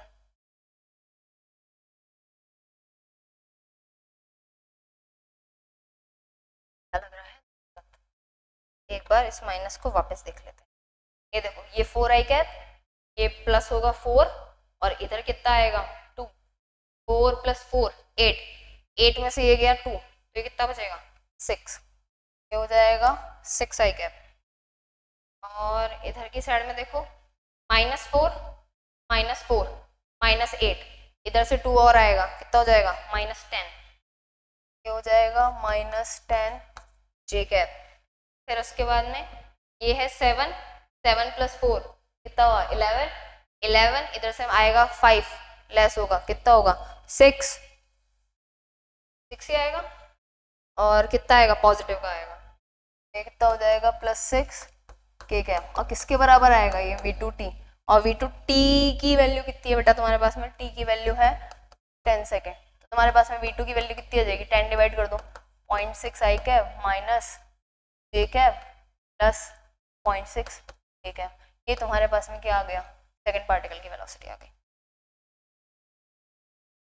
डन। यहाँ पे कोई भी अभी तक तुमने बैचलर्स का यूज किया, बैचलर्स का कोई ज्ञान बेसिक ज्ञान था, ये राजस्थान यूनिवर्सिटी के पेपर में आया है कुछ, सीरियसली आया है, मजाक नहीं कर रहे। अब एक क्वेश्चन और है, वो थोड़ा अच्छा है, वो अपन अगले लेक्चर में करेंगे, क्योंकि ऑलरेडी ये लेक्चर बहुत लंबा हो चुका है, तुम्हारी भी श्रद्धा जवाब दे चुकी होगी मुझे ऐसा लग रहा है, क्योंकि एक तो 12th के बाद में इतने लंबे लेक्चर लेने की तुम्हें आदत नहीं है, प्लस 2 घंटे बैठना, अरे भाई साहब 2 घंटे का तुमने अभी 2.5 घंटे बना दिया होगा, क्योंकि 2 घंटे तो कंटिन्यू देख ही नहीं सकते, मैं मान ही नहीं सकते कि तुमने 2 घंटे कंटिन्यू बैठ के देखा होगा, लेकिन ठीक है जैसा भी है जो भी है कर लो, धीरे धीरे कर लो, शुरुआत है तो ये कर लेना। अब इसका एक क्वेश्चन और है वो करेंगे और फिर अपन प्रॉपर तरीके से अपन शुरू करने वाले हैं वो अपना कोर्स, इसके अंदर अपने पास में आएगा फ्रेम ऑफ रेफरेंस और उसका ट्रांसफॉर्मेशन, तो ये अपन अगले लेक्चर के अंदर पढ़ेंगे, ठीक है। चलो बेटा सब तक ध्यान रखो अपना, लोड पाल के नहीं पढ़ना, लेकिन पढ़ना है, ये भी नहीं कि बैचलर्स है, क्या होता है कई बार सुनने में आ जाता है ऐसा कि अरे बैचलर्स तो ऐसे ही नहीं होती है, और जिनकी होती है उनके परसेंटेज भी वैसी ही होती है, अब तुम देख लेना, काम से करो, ठीक है। चलो ध्यान रखना, राधे राधे।